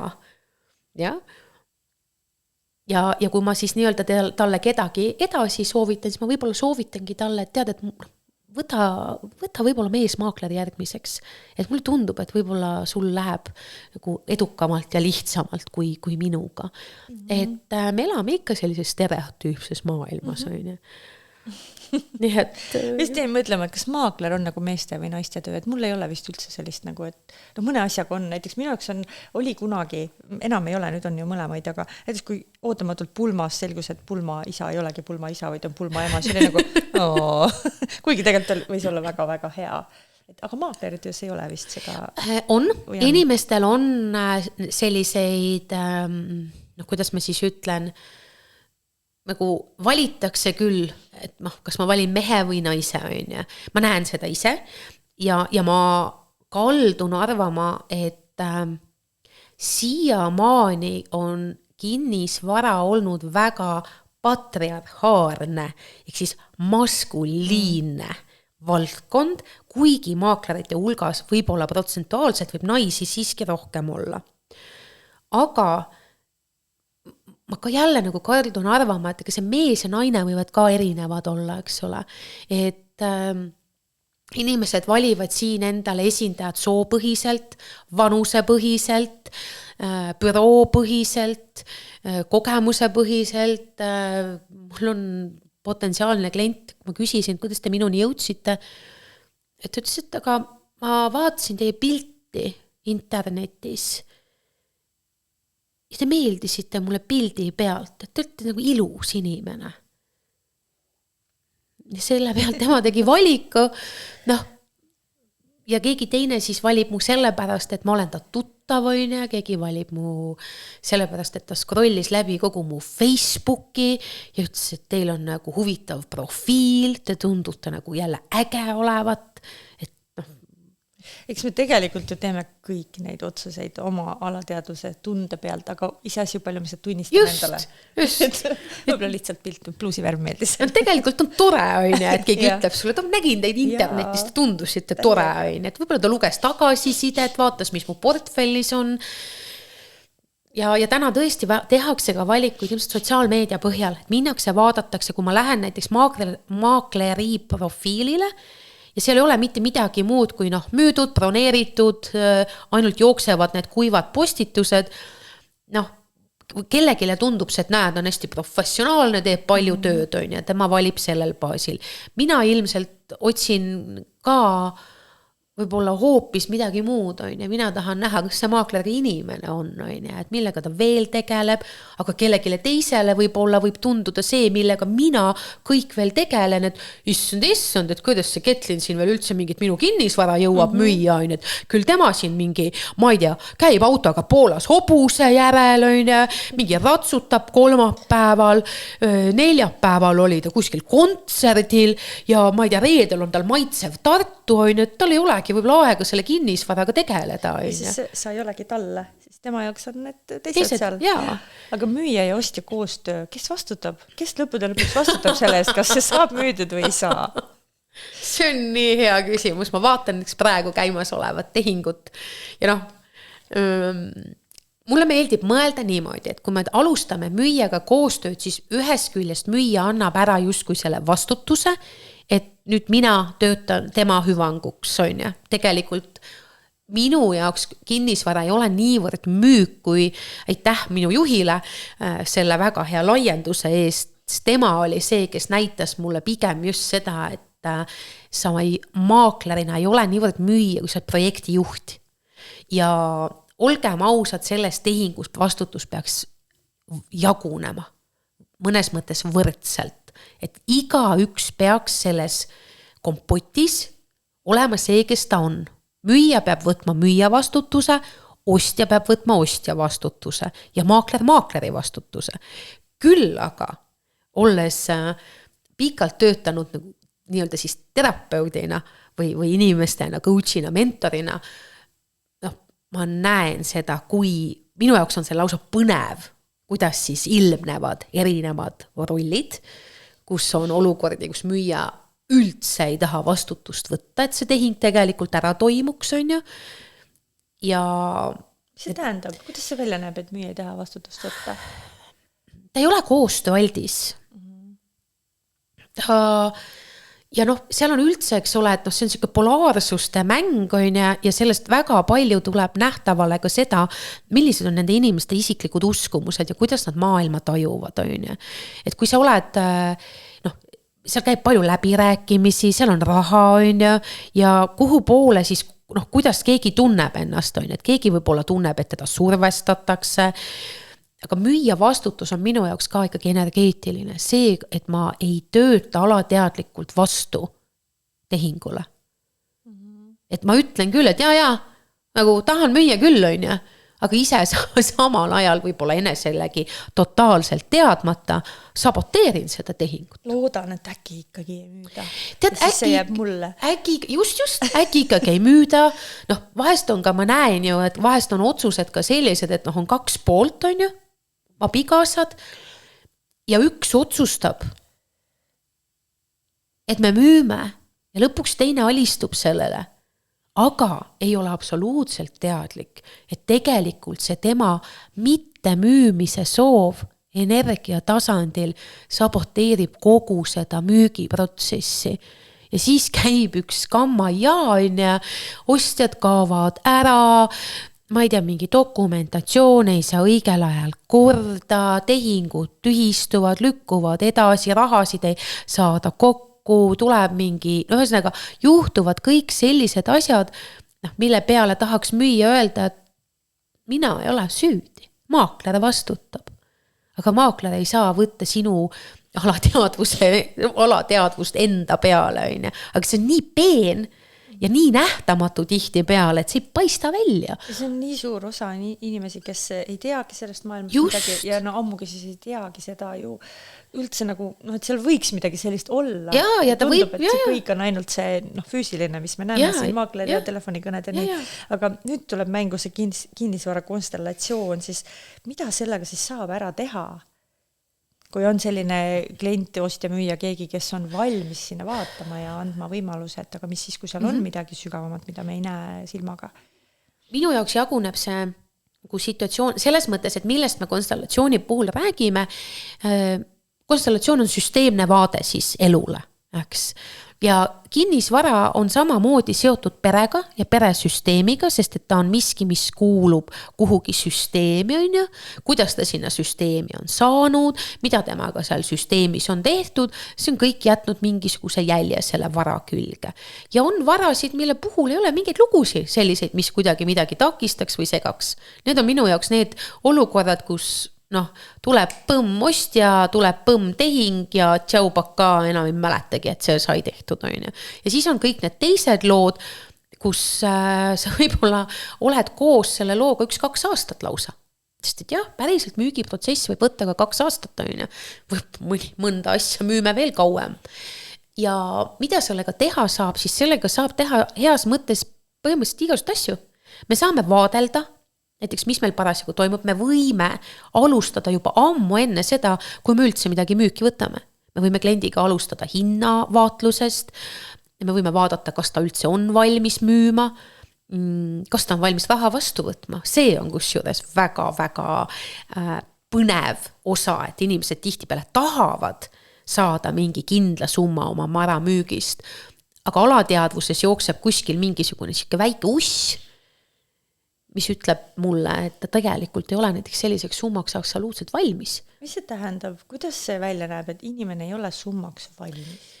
Kõigile meeldib ju raha. Andke. Igaüks unistab lotovõidust ja miljonitest. Muidugi, aga lotovõidust unistamine on üleüldse kõige mõttetum tegevus. Mul on olnud nagu kahepidiseid olukordi. On olnud siis olukordi, kus ma näen seda, et klient ei ole valmis, kliendi uskumused on rahaliselt piiratud ja ta ei ole valmis võtma vastu siis nii-öelda mingisugust rahasummat. Näiteks ta hindab oma vara alla selle, mis see turul tegelikult võiks praegu nii-öelda olla. Mul on selliseid olukordi ka, kus klient näeb oma vara läbi oma nagu siis nii-öelda tagasihoidlike uskumuste. See on päris väljakutsuv olukord, sest et mina näen ju nii-öelda tehinguid reaalselt nagu seda füüsilist turusituatsiooni, aga ma pean tegema koostööd kellegagi, kes ei ole tegelikult siis selleks valmis. ja ütleb, et ole, ma ei tea, nii palju või? Issand, päriselt ka või? Noh, ja võt siis ole, siis nagu... Aga mis seal võib olla, miks see tundub palju, kui sulle öeldakse, et sinu vara on nii, et mis see raha vastuvõtmise koht on, kuidas sa täna seda lahti seletaksid? Me elame igaüks sellises nagu finantsilises maailmas, kuhu me küünime, kuhu me uskumused lubavad. Kui minu teenus maksab 150 €, mingisugune tunniteenus näiteks, nõustamine või mis iganes, siis ühe inimese jaoks on see... Te mõtle selle peale ka, 150 € tund. Muidugi, suva. Ja keegi teine küsib, et sul on päriselt ka kliente, kes maksavad 150 € tunnist nii palju. Ehk siis ma saan nagu, minu uskumused panevad paika selle, ja mitte uskumused ainult, aga raha on täna minu jaoks seotud väga tugevalt turvatundega. Ja kui mul on nagu närvisüsteemis nagu see vibra sees, siis üldse raha teema on selline, et sellest võime teha eraldi episoodi ja kui ma tulen jälle sarikülalisena sellest rääkima, aga kinnisvaras jah, ma näen seda küll. Ja siis on need kliendid, kes ju hinnastavad ise oma vara arvates, et loevad seal kõik kokku, mis nad sinna sisse on pannud, mis teised teevad. Ma nägin publiku hulgast täit noogutamas, vähemalt ühte pead, mis tegi niimoodi. Ja. Aga vaata, ostjal on jumala suva kõigest sellest, mis sa sinna pannud oled. Ja turul on tegelikult ka täitsa kama 2, kui palju sa sinna sisse oled pannud ja mida sina tahad sellest kätte saada. Nii et see on jälle teistpidi keeruline olukord. Et turg annab sulle tegelikult nagu väga ruttu tagasisidet, aga teisest küljest nagu kogu seda ooperit juhib veel sinu enda alateadvus ja sinu rahalised uskumused. Mind samamoodi. Ehk siis mul on tihtipeale see olukord, et ma pean vahest uskuma tugevamini ja rohkem kui mu müüja. Ja see on nagu selline, et kelle energia siis nüüd nagu peale jääb, et kas minu või me peamegi lõpuks ikkagi tulema tuta nagu sinna kliendi uskumusteni, ja siis toimub see müük. Nii et see nagu mida konstellatsiooniga saab nähtavale tuua, siis kui ma kuulan sind, siis kas ma sain õigesti aru, et see on tegelikult kõik see, mida on vaja näha. Miljon asja olla, aga mis see konkreetselt nagu kas takistab siis või? Ega me ei tea ju, selleks me selle välja nii-öelda siis lauale justkui panemegi, et vaatame siis, mis siin ees seisab ja valmis pead sa olema ka selleks, et ega see konstellatsioon ei ole mingisugune võlukepik, et tuleb Ketlin kohale, viskab välja lahti, teeme tjuh, pimm ja helistab ostja ja ütleb, et nii, pange bronni. Võib ju olla ka. Ja on olnud, reaalselt on olnud mu kõige kiirem konstellatsiooni järgne tehing. Ma ei olnud küll selles hetkes maakler, vaid olingi ainult tegin konsultatsiooni kliendile, oli 3 päeva. Ja vara oli müüdud üle 1,5 aasta. Ja see on tõesti selline asi, et mul on paar sellist olukorda veel olnud, kus ma siis olen tõesti olnud nii-öelda puhtalt ainult kinnisvara konstellöör. Ma ei ole olnud ise maakler, aga ma olen saanud kellegi jaoks, kellegi nii-öelda müügiostusituatsioonis, just siis müügisituatsioonis abiks olla. Need on reaalselt need olukorrad, kus ma pärast olen ka olnud ise emotsionaalne. Mul on tulnud lihtsalt reaalselt pisar silma, kui ma kuulen, mul on siiamaani see sõnum alles, kus klient kirjutab, et Ketlin 3 päeva peale meie kohtumist tuli broneering, mul on korter müüdud. Ja see on täpselt see koht, kus ma tunnen, täna jagan seda, ma tunnen, mul tulevad külmavärinad keha peale. Ehk siis siit jälle sulle hea kuulaja, et nüüd siis see koht uuesti, et kus oli see, mäletad see auto, mille järel oli see järelkäru, mis on täis head ja paremat staffi, siis tea seda ka, et sa võid ainult seda järelkäru ka kasutada. Ehk siis Ketlin ei pea olema selleks sinu maakler, et sa saaksid teda kasutada kinnisvara konstellöörina. Kõige põnevam on tegelikult ka see, et meil on siin armsal väikesel Eestimaal olemas ka maaklereid, kelles on olemas see vaade ja julgus ja tulla ja vaadata mõnda oma tehingut. Need on veel ekstra magusad ja ekstra erilised olukorrad ja ka seal on olemas väga ilusaid edulugusid, aga samas peab olema valmis ka selleks, et ei saa panna vastutust sellele, et nüüd see maagiline konstellatsioon teeb mingisugust imet.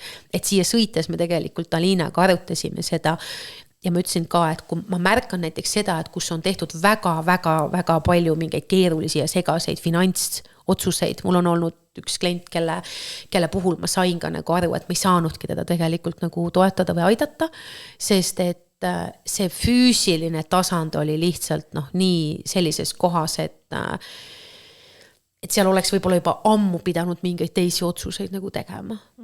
Aga see oli kuidagi jõudnud sellisesse kohta, et ma nägin, et minu käed on liiga lühikesed, et ma ei saa siin nagu ja päeva lõpuks ei ole see minu teha. Ma olen nii-öelda selline abivahend või millegi näitaja, et otsused teeb ju tegelikult klient, see, kes tellis, tema sees peab mingi nihe nagu toimuma. Pahalugu, ostjad, müüjad, vastutus on ikkagi teie. Pahalugu tõesti on. Et iga üks vastutab ikkagi oma osa eest. Oma osa eest, päris ära anda ei saa. Ma saan aru, et sa oma klientide lugusid siin ja rääkida ei saa ja ei olegi vaja, aga mis need asjad on, mis on tulnud välja? Meil on täna tegelikult rohkem stuudiopublikut, meil on siin teraapiakoer Jacko, kes ma saan aru, et on juba ka poole kohaga maakler ilmselt. Ei, maakler mitte, aga tema on meil ikkagi olnud päris mitmel objektil modelliks. Et Jacko on olnud ka lausa müügikataloogi kaanestaar, vähemalt korda äkki.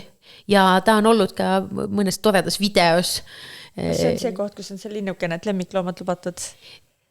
Tolles korteris pärast müüki oli lubatud mis iganes, sest see korter läks nagu täiesti ümber renoveerimisele, aga ta on mul on olnud olukordi, kus ma võtan teda nagu endaga kaasa, sest ma ei taha teda pikaks päevaks kuhugi nagu jätta ja natukene selles võtmes ka, et tal ikkagi juba natuke on maailmas elanud, aga et ta saaks ka sellist nagu sotsiaalsust ja uusi laike panna uutesse kohtadesse ja nuuskida ja niimoodi.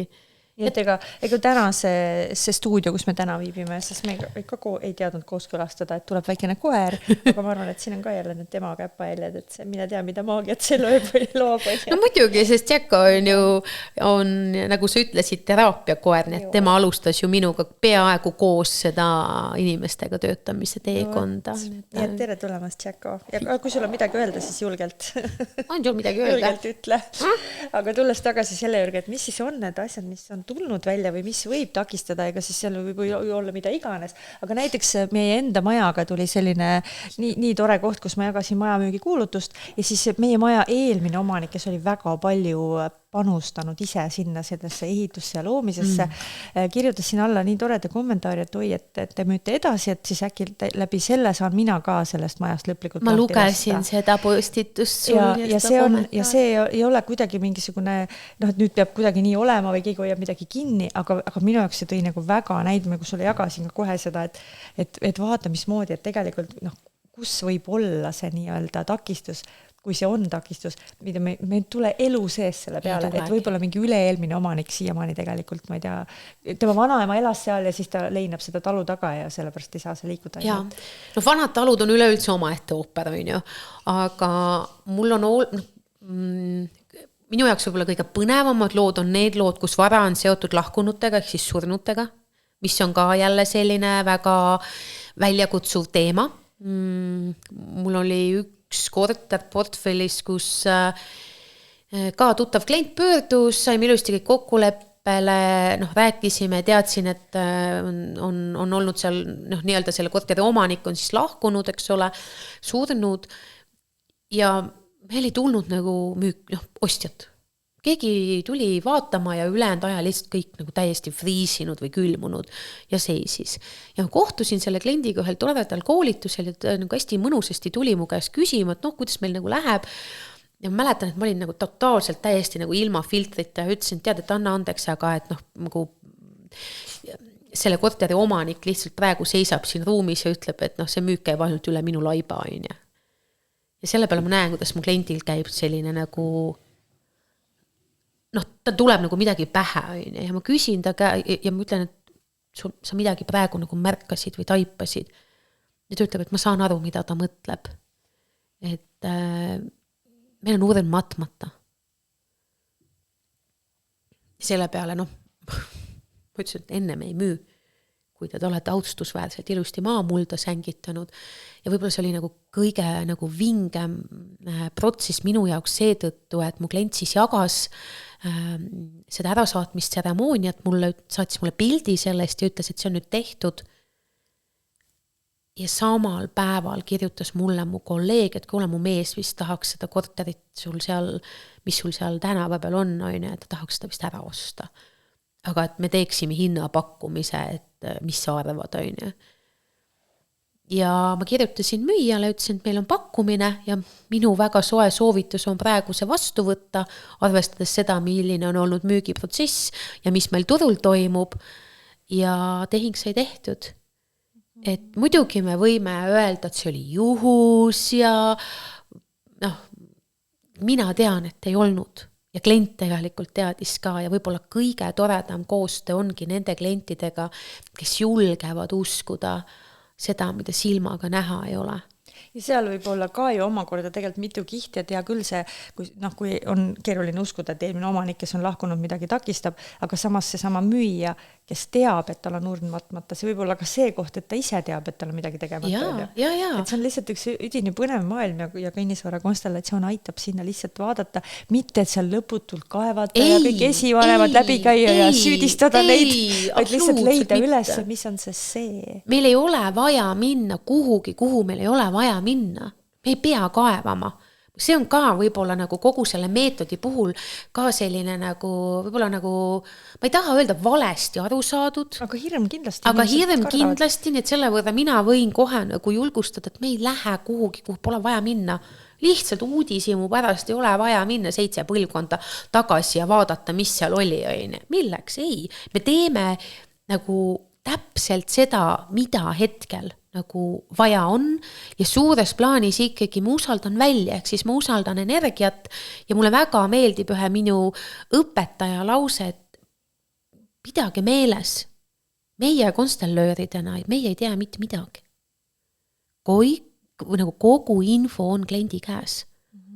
Nii et meil lihtsalt on mingisugune teadmine ja oskus aidata kliendil enda seest see vastus kätte saada või nii-öelda näha, aga tihtipeale ei ole ka mitte midagi muud vaja teha, kui ma ju lihtsalt olen seal kliendiga koos.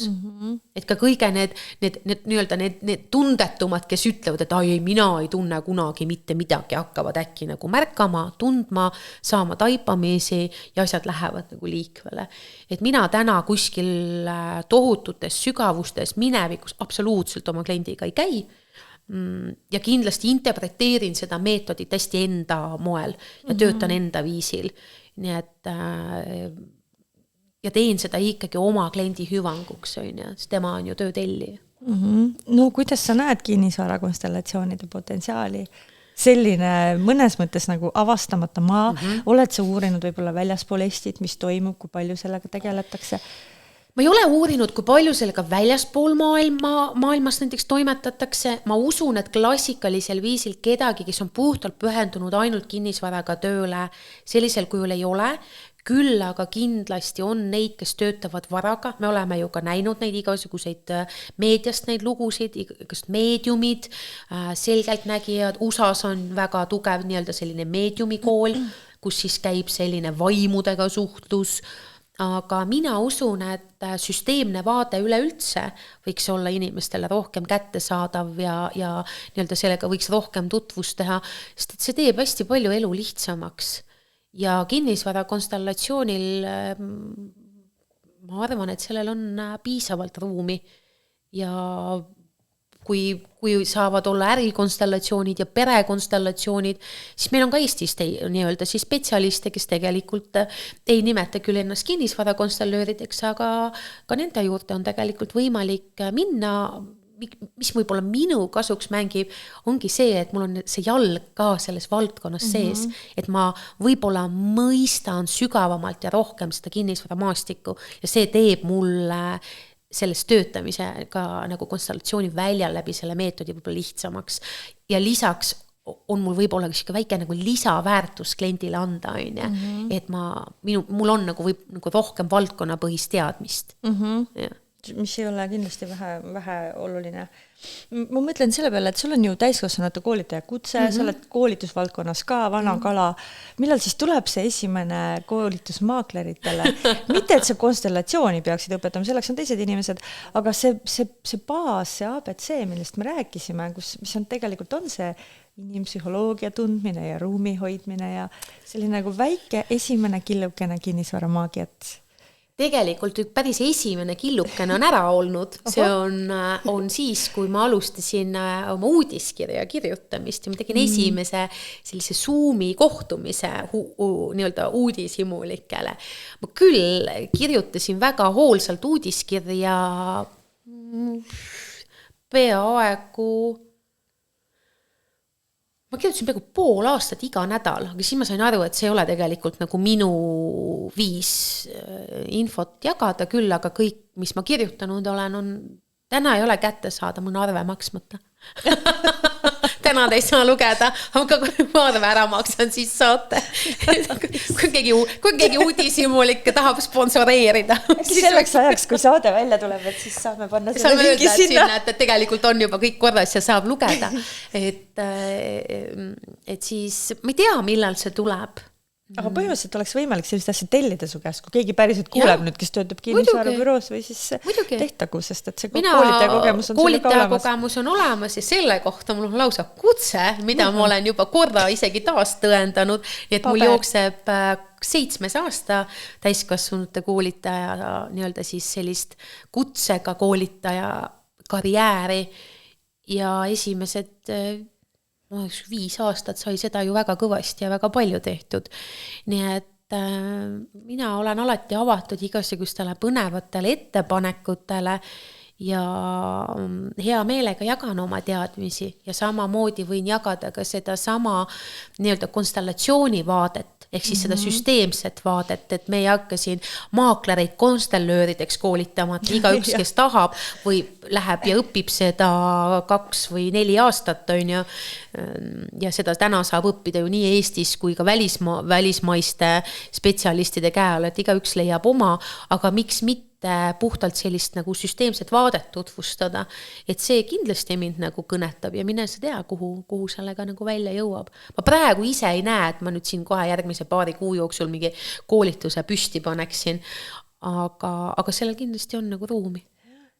Kellega sa veel koostööd teed?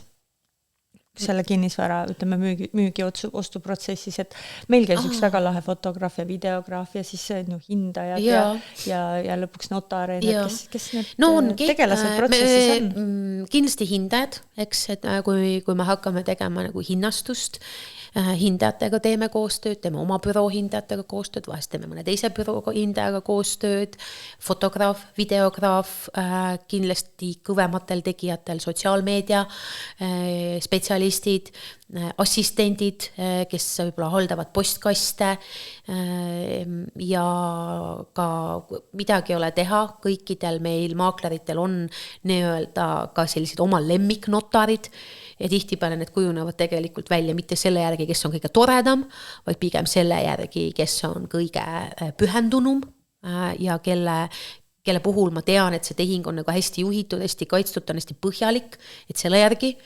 Nii et ja kindlasti on ka neid, kes teevad väga palju sellest tööst kõik ise ära, fotod, videod, ruumistilistika, aga on ka tegijaid, kelle mastaap on nii lai, et ta ostab selle teenuse, ta ostab kõik teenused sisse, mitte ainult fotograafi ja videograafi, aga võib-olla ta ostab ka sisse stilistika teenuse, eks ole, kus ja ärme unusta ära seda, et kinnisvara on sesoonne ja me elame 4 aasta ajaga maal, mis tegelikult tähendab, et seda video ja fotograafi teenust pikema müügiprotsessi korral vajan ma mitu korda, et ma ei tule ja ei tee ühtesid pilte, sest et kui talv läbi saab, siis koristame ära lumega pildid ja meil tuleb teha näiteks uus video või kui lumi sajab maha, aga me alustasime müüki, siis kui oli pori, siis me lendame kohal uute piltide tegemiseks ja tuleb uuesti droon õhku saata, et ilusaid talviseid kaadreid saada. Et see on see kõik, mida tegelikult inimene saab, kui ta valib kasutada maaklerit. Jaa. Lisaks sellele, et sa teed lihtsalt ukse lahti. Lisaks sellele, et sa teed ukse lahti ja selles mõttes ärme unusta ära ka kogu seda seadusandluse poolt ja lepingute ettevalmistamist, mis ilmselt omanikult ostes võib olla mitte nii põhjalik ja seal see minu jaoks on tegelikult see koht, kui meil on broneering toimunud, siis see on tihtipeale see koht, kus hakkab selline tõsisem töö pihta, sest siis algavad läbirääkimised, siis ilmuvad välja ostja nõudmised ja soovid, siis hakkame me päriselt otsa vaatama palju rohkem ja sügavamalt kõikidele tingimustele. Me oleme sellest kõigest juba ennem ka rääkinud, aga siis läheb see justkui nagu konkreetsemaks ja see on ka see koht, kus välja ilmuvad siis kõik need emotsioonid. Sest et siis hakkavad need asjad päriselt liikuma, siis saab ostja aru, et ma ostangi päriselt selle vara, siis saab müüja aru, me peamegi välja kolima ja kogu mingisuguse 20 aastat siia korterisse või majja pandud elu kokku korjama. Ja võib-olla ma olen öelnud, et kuule, alustage natuke varem oma kolikambrite tullutamist ja asjade nii-öelda vabastamist. Ja on ka muidugi müüjad, kes müüvad vara, kus nad sees ei ela, kus see töö on juba kõik nagu tehtud. Meil ootab see kõik veel ees. Et selles mõttes ja seal, siis olgem ausad, sinna juurde me teeme ju koostööd veel kolijatega, utiliseerijatega, koristajatega, sest et on ruume, mille puhul ma suudan selle ise ära koristada, aga on ka ruume, kus võib-olla mul on vaja võtta appi spetsialist, et päriselt see ruum teha müügikõlbulikuks, puhtaks ja selliseks, et ma saaksin seda üldse pildistada, et ma saaksin seda üldse ostuhuvilistele näidata, sest et kui ma ta kätte saan või seda esmakordselt vaatamas käin, võivad need ruumid olla sellises seisukorras, et ma pean oma müüjale ütlema, et praegu me ei saa näidata korterit, aga praegu me saame näiteks näidata kõike seda kola, mis siin korteris on. Mis siin kõige ekstreemsem olukord on, mis sa näinud oled? Hetkel on üks korter, mis on väike korter, ühetoaline korter, selles elavad üürnikud. Käisin seda just vaatamas ja seal minule teadaolevalt omanik tegelikult ei tea, milline see korter välja näeb, nii et nüüd mul tuleb siis lisaks ka väga turvaliselt ka omanikuga hakata läbirääkimisi pidama, sest sellisel kujul nagu praegu see korter on, esiteks ei ole võimalik võib-olla isegi teda nii-öelda õigesti hinnastada, sest me korterit ei näe, aga me näeme kõike seda, mida üürnikel on. Okay. Et selles mõttes enamasti sellised ongi kas siis nagu korterid, kus mul väga selliseid ekstreemsusi ei ole olnud, küll aga ma olen näiteks läbi ühe tuttava, kes kolimisettevõtet peab, olen näinud üsna selliseid nii-öelda korterid, mis siis on ka hästi tugevalt asju täis ja võib-olla sellise inimese käes, kellel ongi natuke see asjade kogumise probleem, mustus, ehk siis ei ole enam seda puhtuse pidamise vaja oskust enam võib-olla või jaksu. Ja kindlasti need kodud, kus on pikalt elatud ja kuhu on kogunenud väga palju asju. Et asjad on tihtipeale seotud turvatundega ja nendest on siis vaja hakata lahti laskma. Võib-olla pärandvarad, kus on vanemate inimeste kodud, on ju. Aga jah, praegu see on ilmselt üks võib-olla selline kõige ekstreemsem asi, mida mina olen nagu oma väikse karjääri jooksul näinud. Et see pisike ühetoaline korter on niimoodi, et on lihtsalt tõesti tohutus koguses asju ja selle sees siis on 2 inimest ja see korter tuleb ära müüa, nii et praegu ma mõtlen selle peale, et kui ma tahaksin ise olla, ma oleksin ostja, missuguse emotsiooni ma sealt korterist nagu saaksin. Oh jaa. Aga räägimegi sellest stage'imine vist on see ametlik nimetus on, et kes on vähegi Ketlinit jälginud sotsiaalmeedias, me oleme kõik ju näinud sind jooksmas lillepottide ja suurte kottidega. Muidugi nende siniste. Kui palju ja miks seda tehakse? Ja see, mis see üldse on? Alustame sellest. Väga hea küsimus, sest kuskil Facebookis jäi mulle ka kellegi sarkastiline kommentaar silma, et no ja siis see mida me näeme igal pildil.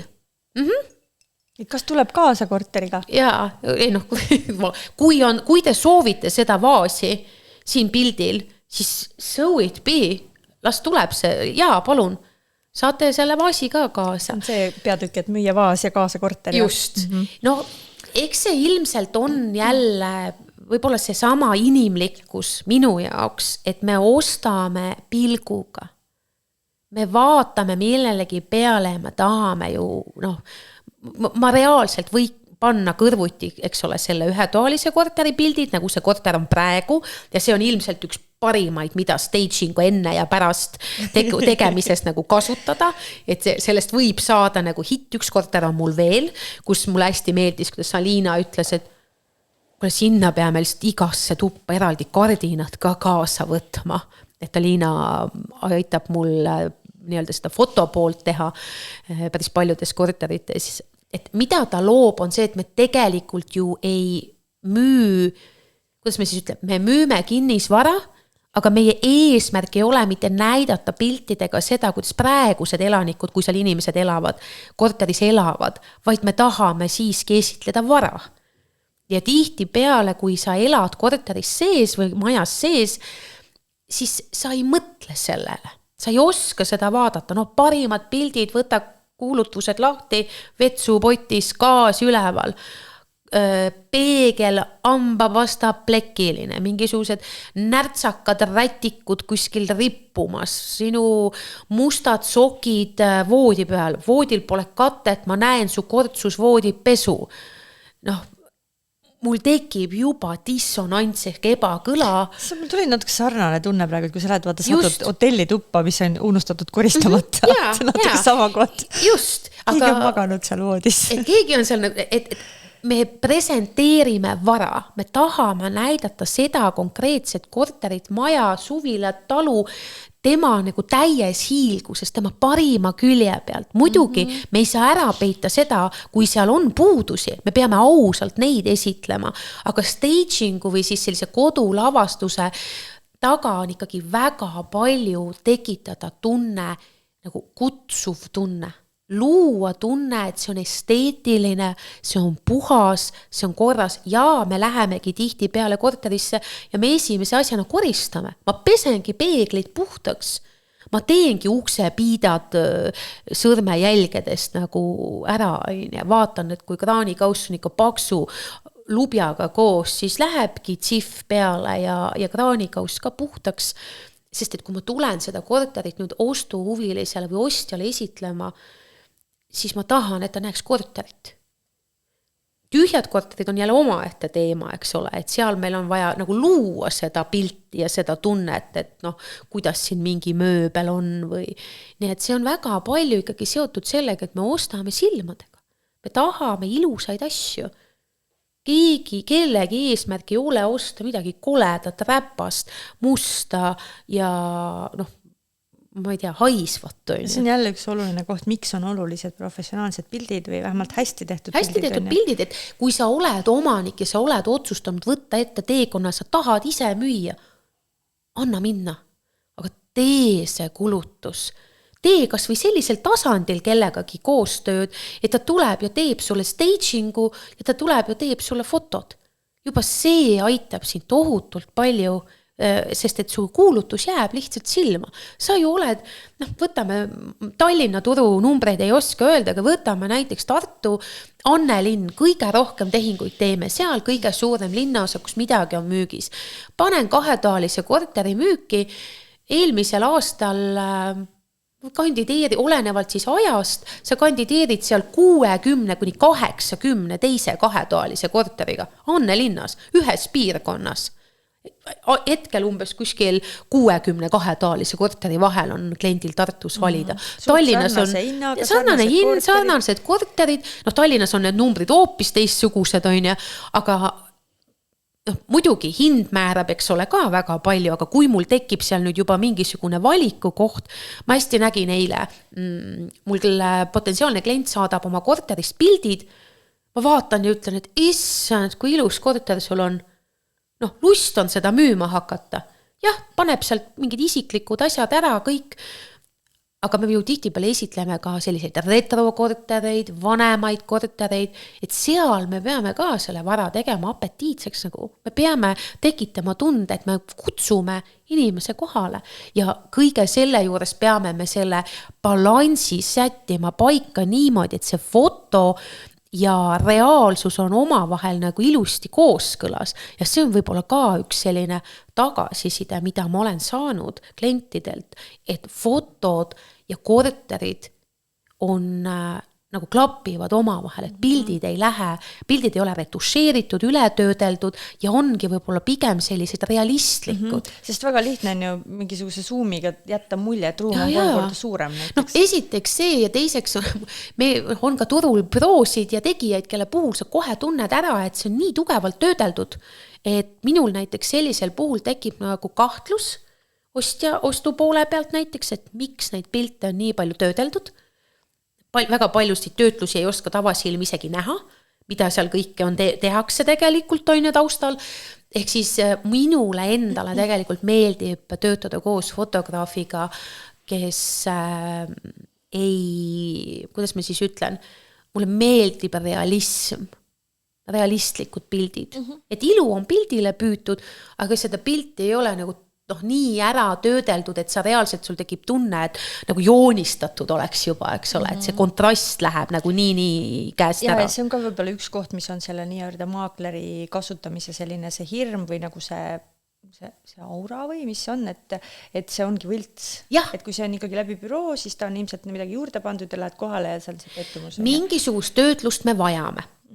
Paraku. Me ei saa päris ära, meil on nüüd on juba päev valge, eks ole, aga kui me peamegi, talvel me Eestis rihime pildistamiseks mingit mikroajaauku, kust me saame normaalseid pilte ja kui veel päike ka ei paista, siis me peame kasutama kunstvalgust seal selleks, et ei tekiks mingeid varje, et kõik nurgad oleksid sirged.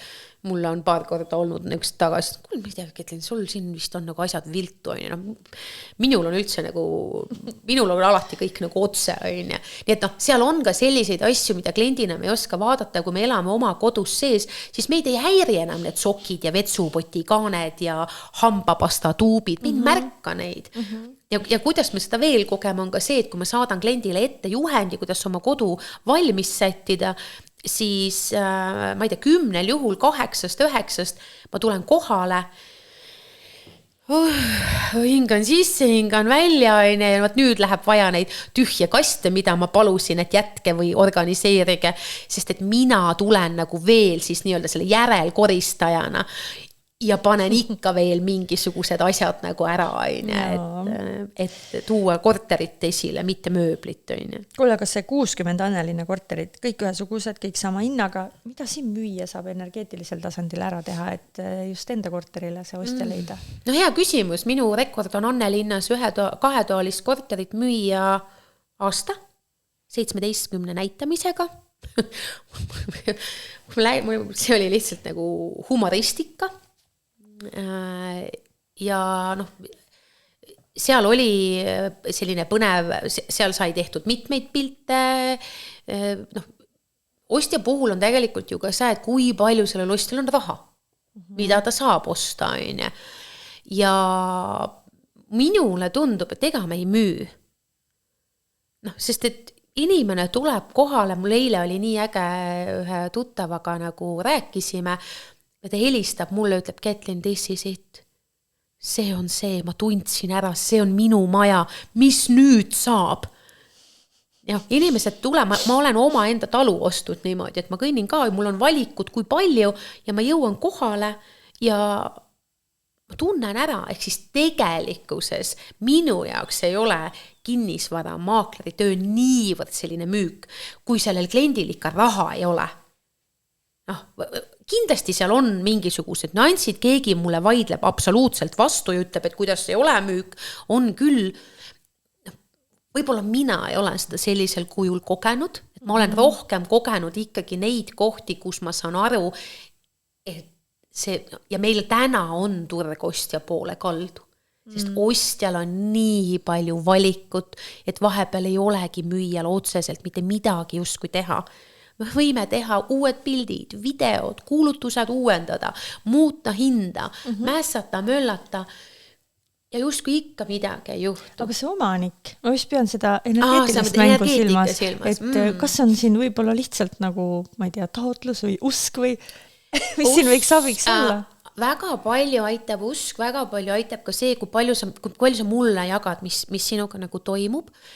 see sama pikalt müügis olnud Annelinna korter, ühel hetkel ma hakkan aru saama, et pagan, siin on midagi veel, et siin on mingi kala. Jah, okei, seal olid ju nii-öelda siis nagu finantsilised nüansid, et seal oli kõrge laenusumma, see maja oli nii-öelda siis nagu renoveeritud hiljuti, aga seal oli ka nagu see hind oli selline, et seal sai olla ostja. Jah, võib-olla mitte laenuga ostja, pigem oma finantseeringuga, aga kus see oma finantseeringuga ostja siis on ju? Ja tollel korral tegelikult, kui ma tagant järgi vaatan, siis müük toimus pärast seda, pool aastat läks veel aega, ma sain veel ühed uued pildid teha ja me veel korra seal korrigeerisime hinda, aga seal oligi see koht, kus ma võtsin müüa nii-öelda letti ja ütlesin nii, räägi mulle ära, kuidas sa selle korteri said. Ja siis ta rääkis mulle ära, kuidas ta selle korteri sai. Ja ma sain aru, et seal oli konflikti koht. Ja ma ütlesin, et ma saan aru, et nüüd ei ole praegu mitte midagi muud, et sa pead lihtsalt oma isale andeks andma selle eest, mida ta tegi. Seal olid perekondlikud rahalised mingisugused asjad, mingi konflikt tänu sellele korterile tütre ja isa vahel ja ma ütlesin, et nüüd ei ole mitte midagi teha. Anna lihtsalt tunnista seda, et jah, nii läks ja anna isale andeks. See naine ei teadnud konstellatsioonist ööd ega mütsi. Ta elas teises riigis. Ja midagi ta tegi järelikult. Ta ütles, et okei, kuulas selle loo ära, sai justkui nagu kõigest aru. Ma mäletan seda hetke, kus ma pärast kõnet temaga saan aru, siin on see kala. Ja pikk jutt lühikeseks selle korteri ostis isa oma tütrele. Ehk siis müüjal oli konflikt oma isaga, ta oli oma isa tütar ja tal oli konflikt ja selle korteri ostis isa tütrele. Ja see otsus käis niimoodi, et see oli oma finantseeringuga ost, panka ei olnud vaja, nad käisid mitu korda seda korterit vaatamas, aga ma tegelikult teadsin esimesest hetkest peale, kui klient oli korterisse astunud, et tüdruk on selle korteri ära ostnud. Sest seal oli natukene ajasurvet, tegelikult ei olnud mitte midagi seal korteril viga, ta oli tegelikult väga tipp-top korter ja lahe oli lihtsalt näha seda hetke, kus ma saan aru, et see ostuotsus sünnib selles tüdrukus, aga seda ostu finantseerib veel isa, et seal oli vaja nagu mingit sellist nagu kohta ja siis, kui see asi nagu ära toimus, siis ma arvan, et me kõik olime väga rõõmsad ja müüa tagasiside oli ka hästi imeline ja positiivne ja täna on ju nii äge teha tehinguid, sa ei pea kuhugi Eestisse tulema teisest maailma otsast.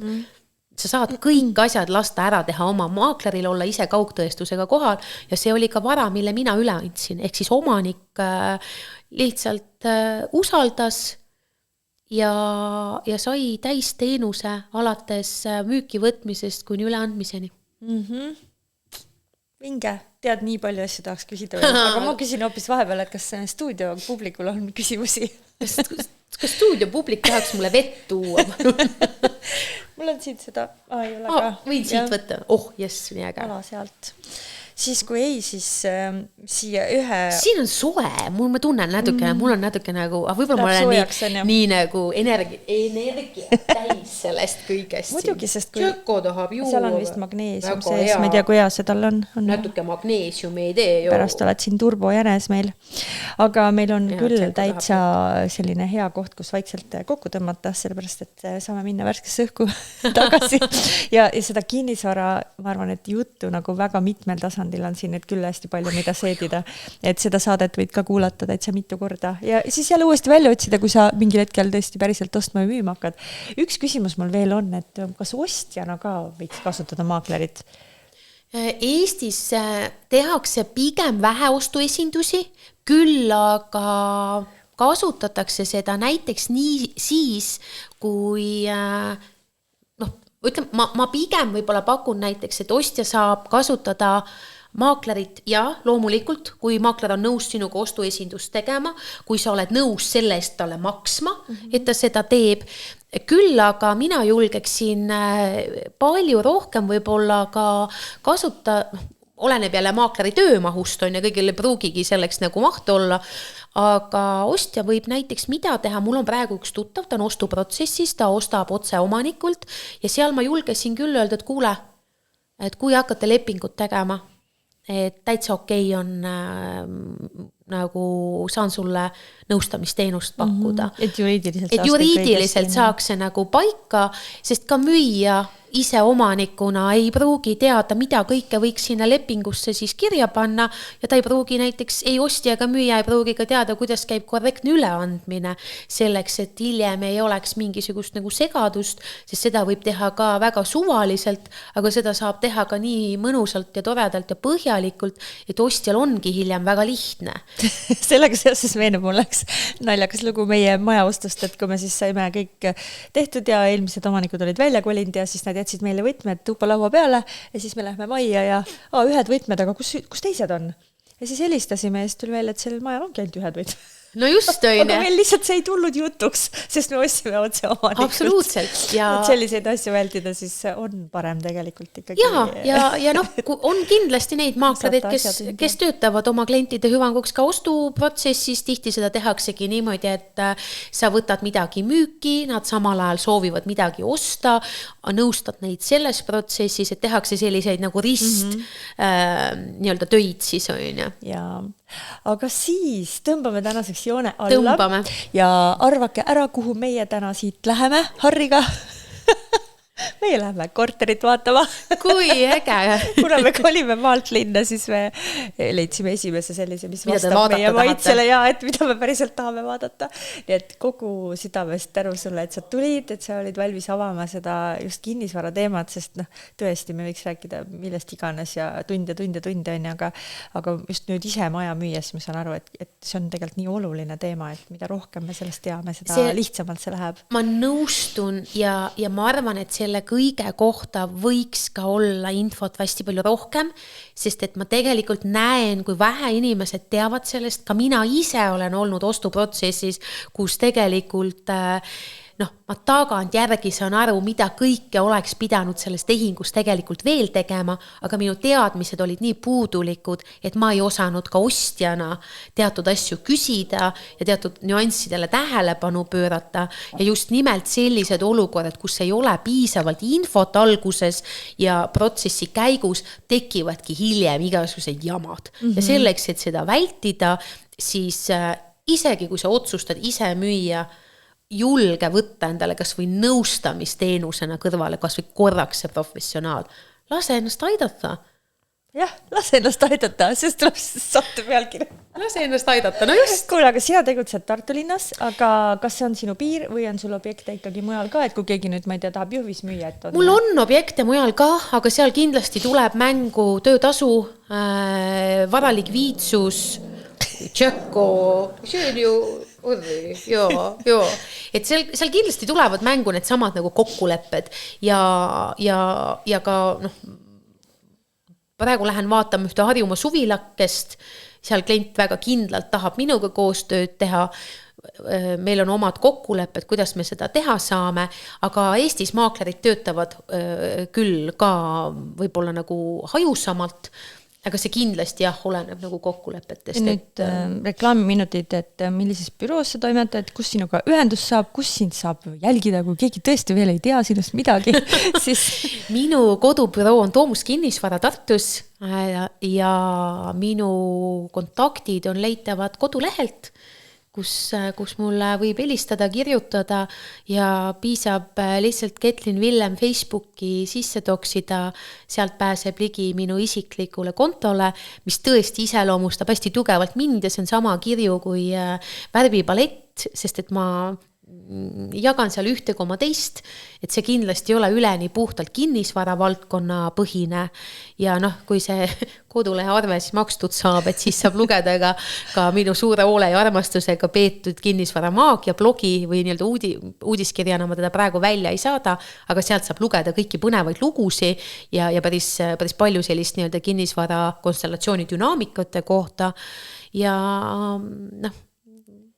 Nii ongi. Jah, ühesõnaga, oled lihtsasti leitav. Olen lihtsasti leitav puhtalt nime järgi ma arvan, et kui Google'isse sisse mu nimi panna, siis tuleb sealt igasugust põnevat infot, kaasa arvatud ka kõike seda, mida ma kunagi elus varem olen teinud.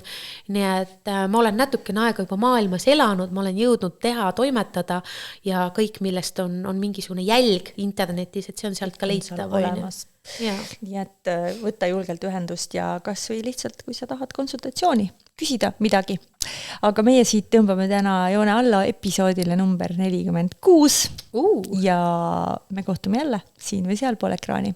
Pane YouTube'i kanalile subscribe, sellepärast, et siis ma tean, et sa oled seal ja siis sina tead, millal tuleb uus episood välja. Ja kõik lingid Getlini tegemiste kohta leiad sa siit saate alt tekstisest.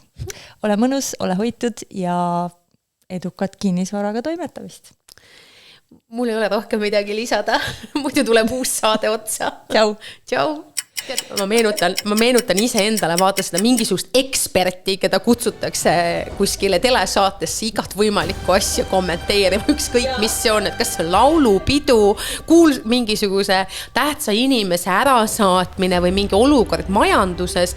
Ja siis meil on stuudios ekspert, jälle tema,